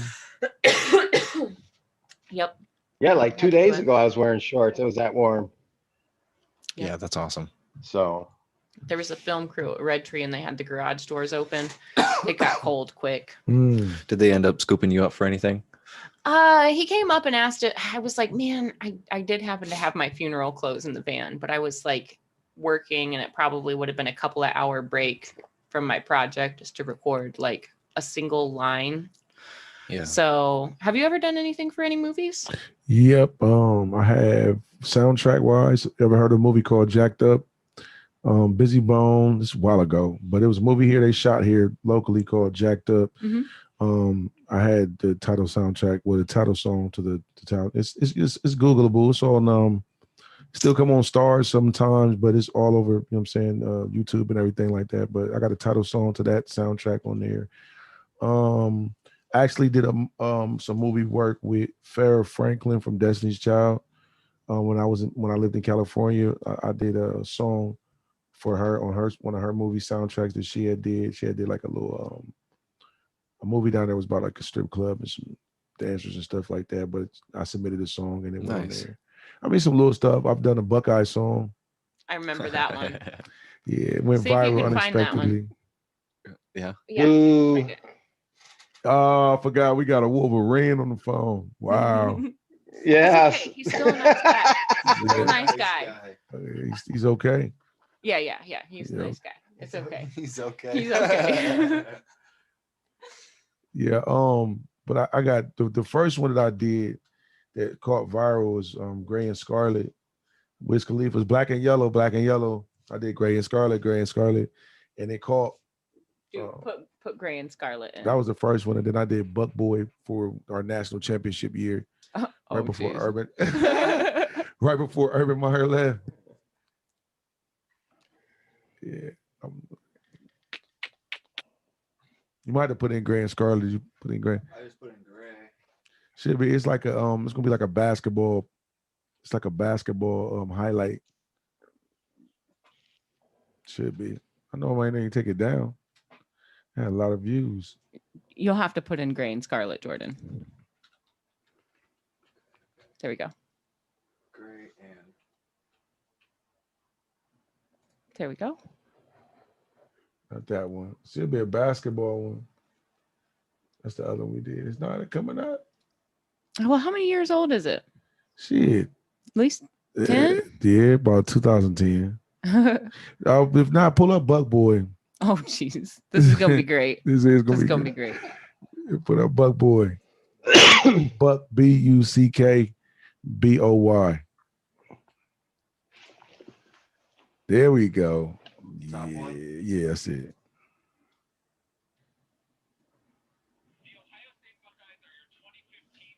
Sorry, Todd. Yeah. No, that's all right.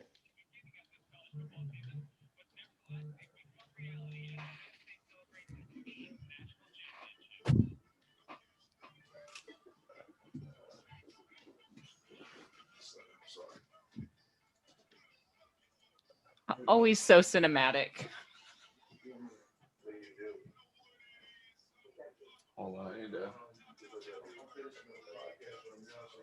Oh, man.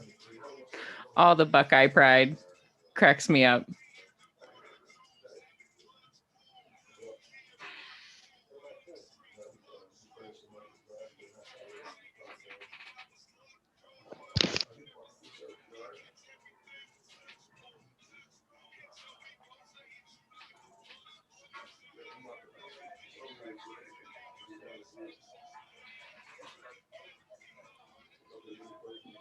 How many years ago was this one, Jordan? Do you see when this was posted? I am. It says 2015. Nice. Yep, that's a few years ago. Still good though.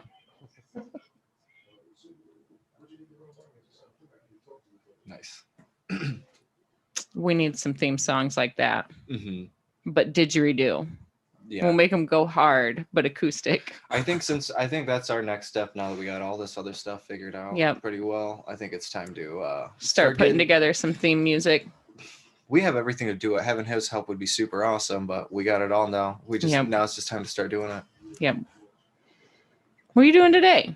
I gotta draw a night, but I'm free today. Let's start doing it. I'm into it. So many ideas rolling around all the time. Hey, Gojira. What? 1 second. He's like, I can't turn it down. Is your name Gojira because you like Godzilla? Yeah, that's my nickname. Godzilla? Yeah. Gojira? Did you see the Yeah, new when all the Did you monster see the new pots. Godzilla? Yep. Nice. Do you like it? It was good. I liked it. Actually, I did. I liked Mecha Godzilla. The story sucked, but you know, Right. the rest of it was good. It's just fun to see them all fight because they're huge and it's fucking dope, but they're not always the best. I love it so much. Anything Godzilla, I love. You know, I met those guys that were in the suit, those suits. In Really? Japan. Yeah, I've actually partied with them. No shit. Yeah, That's really funny.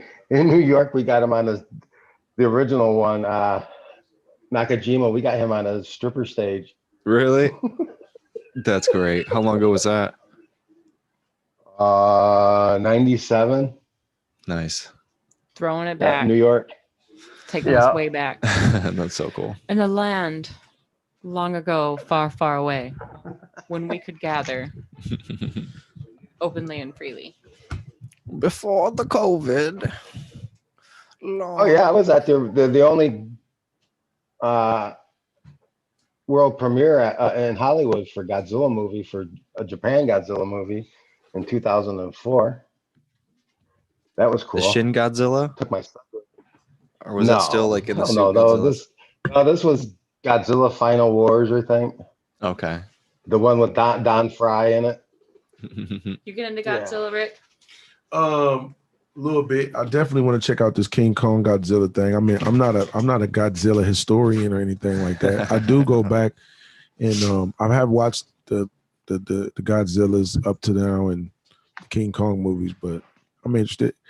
I be seeing I saw some reviews online. I don't trust people reviews, but I seen like a mixed reviews. Like it was trash, it was good, it was trash. I'm like, Yeah, everyone's an asshole. yeah. The storyline's it's okay, but the action and all that pretty damn good. It's fun. A lot of unexpected shit happens where it's like oh yeah, it's either Kong or Godzilla. One of them's gonna win or lose, and it's like it's fun to see how it all plays out. So I liked it for that. But yeah, you know the storylines aren't super in depth and super crazy. Yeah, because really all about the action sequences anyway. That's really what they want you. That's what they're selling you for. Right. Which And I don't honestly, blame all I want to see is just Godzilla fuck some shit up. them. Yeah, that's what everybody want to see. I don't blame it. Oh, and he does. But I mean, I do want to see a nice story, but they're just not so. It's like You're not gonna get one. It's like usually one or the other. It's hard Yeah. it's hard to get both of the movies these days. They can just make them as crazy as they can make them, but so many of them are just lacking on any real depth. They need to do something crazy like Oh yeah. like Jurassic Park versus Godzilla, Right.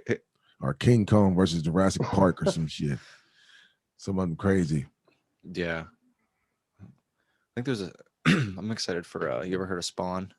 Yeah, big Spawn fan. Dude, Spawn's fucking dope. Hell But he's yeah. got there's a new one coming out. Who's playing him? Michael B. Johnson? No, I think it's like Michael Jai White played him before, the old one. I forgot who it is. I don't look at me. I Don't. have Love no Spawn. idea. Who is it? I Yeah, don't know. Spawn I series. know not. I know not who it is. We're gonna watch We'll flip Jordan over to search Fawn. us. You were just looking at Fawn. We're gonna look at Jordan searching. We want to see the back of that glorious hair. Who is it? Who is going to play the new? Who is going to the new? Jordan's trying to use mind power to run his computer. Almost. We're almost there, Jordan. Jamie Foxx. Oh, nice. Wow, it's gonna be dope. Wow. Yeah, I He's wouldn't about have to play imagined. Mike Tyson too. Jamie Foxx. Jamie getting that bag bigger And it's than straight up Todd McFarlane who's making the new Spawn. Oh, that's crazy. So Todd McFarlane's the one who created it. Yep. Nice. And so you got like Yeah. like Todd McFarlane. I don't think he didn't make the last Spawn that came out. I'm not sure. I don't know how Yeah, much I don't part think he he had is. in that one. I don't think so neither. But I still like that movie. I don't know. I thought that movie was so dope as a kid. Yep. The Violator. Have you ever seen it, No. Fawn? I feel like I have not, or when I did, it was like so young that it didn't register to me. Yeah, I don't see Fawn being like the scary, like rip people's heads off type of movie kind of person. Occasionally, there's got to be like a sense of satire to it for it to pull my trigger. Like I mean- Hostel was so gory. It was Spawn's like a little bit. it was like Spawn's a little bit like that. it made me giggle. Like Hostel was so gory. I kind of thought it was Yeah, funny. that was Like super there were gory. parts of that where I was like Say Hostel or Saw? Hostel. Like That it's movie so fucked me up. gory that it makes I was me like, giggle. this is absurd. So it's I thought it it's- was like torture porn. well, to me, there were just Yeah. parts. There were just parts of it where, like, okay, the first time I really giggled and had to question if there was anything wrong with me is when he's on that cart full of bodies and he like drops his fingers while there's like this other potential killer in the room. And what does he do? He starts fumbling around with his other hand to find his fingers. And at that point, I'm just cracking up because you don't care at that point. You're not gonna be like holding on. They're gone, bro. They're gone. You wouldn't be like. I don't know. It just made me giggle. It was so far over the top. It made me go. I think this is why I like Tarantino so much because like he can do gore and he can be over the top with it, but it's so Mhm. over the top that it's like satire at that point. It's Yeah. not like realistic gore. Like once you pass realism, it kind of just makes me laugh. Yeah, it was I like feel that. overdone gore. Mhm. I got into it quick and was out quick. I was like, whoa, no, it's too much for me, buddy. I don't know. I like comedies. Yeah. If I had a choice, something that's gonna like make me giggle, it's gonna be my jam before something gory. I think so too. Yeah. I choose a comedy over. Like as I'm Sure. falling asleep, I'm not gonna put something gory on. I'm not gonna put like I don't know. I'm gonna put I gotta something be in a that'll make me mood for giggle. it though. Yeah. That's it. It's all about the mood. Mhm. Sometimes I want a funny Yeah. movie. Sometimes I want a thriller. Sometimes I want to see some Star Wars. But like gory Sometimes I and want some Lord of the action, Rings. like my heart racing and this crazy storyline that I gotta follow. That's a lot of work. It's a lot of work and dedicated attention. I've It been pretty is. like sitcom-y, like cartoon sitcom-y lately, or just like Always Sunny in Philadelphia. Yeah. It's hard for me to just like get into a movie, so I really put movies on. So I don't want to like watch a movie. I do want to see the whole thing, but then watch half of it, and like half of it I did see, but I have no idea what happened. Movies have been more rare for me lately. Yeah. Always Sunny For though. me too. What do you put on for background music or background noise when you're just chilling? Family Guy. Nice. Good choice. Yeah. Good choice. I was listening to some of the newer episodes the other day while I was working, and I just had to like stop so many times and just like look up because I couldn't anticipate what they were gonna say or do next. Well, listen, them Seth Green and motherfuckers are whatever they're smoking or whatever, bro. I need in because they are extremely high, bro. That shit's so funny. Have you ever Oh seen my Robot God. Chicken? Yes. Show Robot Chicken. Seth Green's like action figure stop animation Yes, I show. love it. That shit's straight out of their brain. Have you ever seen them do the reading? The what? The readings? It's on YouTube. You ever seen that? Mm-mm. When they actually do the whole script. No, that would be Well, great to watch though. Oh, that shit is y'all never seen that shit? They're probably No. just sitting around a table They like we are, are. just clowning, and, right? and it's this crazy part is you see Seth, he's like 6-7 different characters. So he's back in and out, bum, bum, bum, bum, switching up like on a drop of a dime. It's crazy, it's super, super, super exciting to watch. And they just all sitting around the table and they be like, Family Go Boom, episode boom, Lois takes da-da-da-da. And then they come in like, oh my God, Peter. And he'd be sitting there like, Lois, and then they just go around the table. And then the narrator be like, goes outside. And here comes Brian. It's They crazy. just make up a whole little bit. That's awesome. It's not. It's an episode, but they're just playing it. They playing it out instead of you actually watching the actual show. You're watching them human act it all out. So, That's like I awesome. said, yeah, it's on YouTube. It's very, very interesting, especially to get to do it because he switches up so many. He plays so many characters. Seeing what people do with their voices and how they just crazy. like snap in and out of that. Rick and Morty's a personality big one super for quick. that. A lot of their episodes are just like improvised, or they'll do Mhm. them like right on the spot. They'll like a circle with a mic, and they'll just go from one person to the next and just make it up as they go. Wow. And you'll be like, oh, that was it. whole episode. I guess that is where that episode came from. You'll just watch a video of them like talking back and forth, and you're like, oh my god, that And was. then to take the They time didn't just to take redo it. The whole episode was based on that. the time it takes to take those shenanigans and turn them into an animated movie film. Mm-hmm. Crazy dedication to make people giggle over one like absurd conversation. Right. Yeah, I love it. A lot goes into animation. But I think we're about at 3 hours. I think it's probably time. Yeah, we're High approaching time we start wrapping this up before we drift off into a ton of other things. Oh. Yeah. Okay. Well, I mean, we could keep talking. Do you Yeah. want to keep talking? That's up to you guys. I'm high as hell. Yeah, I mean, I can keep. I'm in and out. Well, yeah. I forget we just got Todd on too. We did just get Todd on. He's kind of in the background there. Yeah. But we always have next week. Yeah. We can talk more about weed and tattoos True. next week. Yeah. Yeah. Mm-hmm. Yep. You Nice. guys, I'm still here if you can hear me. Hey, Yeah. Lauren. Hey, what's Yeah, up? this was a really awesome Hello. episode. I was laughing out loud like 100 times. I feel like we were kind of That's all awesome. over the place today. Is there anything you need to add today? Not really. I guess check out upcoming events that we have and all that good stuff, but feel free to keep going. Cool. Awesome. I feel like we're Yeah, talking. glad it's been a good one. We've been It's felt we've good on been this side. all over the place. We started off with breakfast, got our talks in, got Mhm. ready for the show. Yeah. Yeah, I think maybe we should wrap this up and just brainstorm with Rikk a little bit, kind of off camera. Yeah, Some we want to ideas. We want to play around some music today too. It looks like me and Fawn got a little bit extra time Yeah, to I play got with. today to play. So I think a good jam session and some recording and get some I will stuff say going that I for the did podcast. find I found Rikk on iTunes, which was awesome, and we can do some screen sharing with just some music.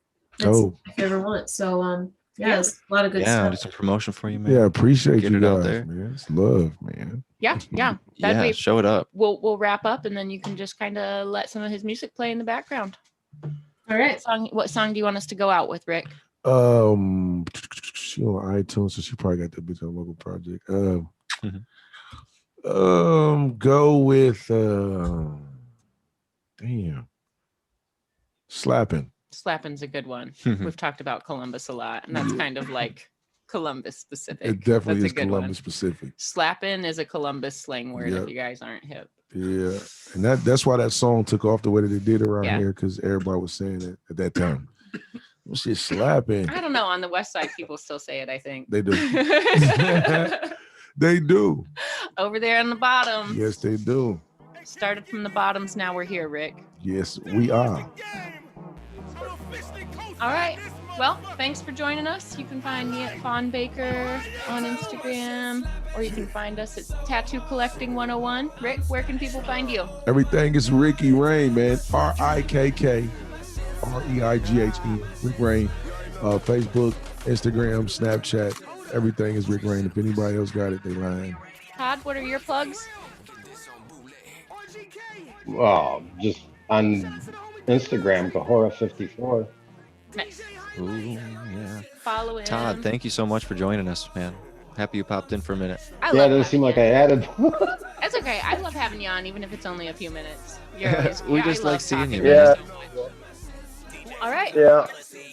Oh, you can find me at Jordan Rookus Tattoo on Instagram. That's how you see my portfolio and all that. Also, check me out on my website. That's how you'll book with me if you'd like to get a tattoo. JordanRookusTattoo.com. And then, of course, Tattoo Collecting 101 on Instagram. Tattoo_collecting. Yep. Underscore 101. Yeah. Keep the underscores between each word. Yeah. Yep. And then tattoocollecting.com. All right, Sweet, guys. awesome Have podcast. a great week. Rikk, thank you so much, man. Man, This was appreciate dope. you guys. Thank you for inviting me and getting me awfully high. 2 podcasts in a row, man. I Yeah, missed the yeah, last yeah. one, but that one, it was awesome. This one Yeah. was fucking Hell sick. yeah. I'm always willing to come back. Just let me know. I'll come back on the mothership, man. Cool. For sure. Excellent. Fuck We yeah. look forward to having you again. Man. Shit. Cool. See you guys next week. Yeah, yeah. Peace. Later, Tattoo World. All right.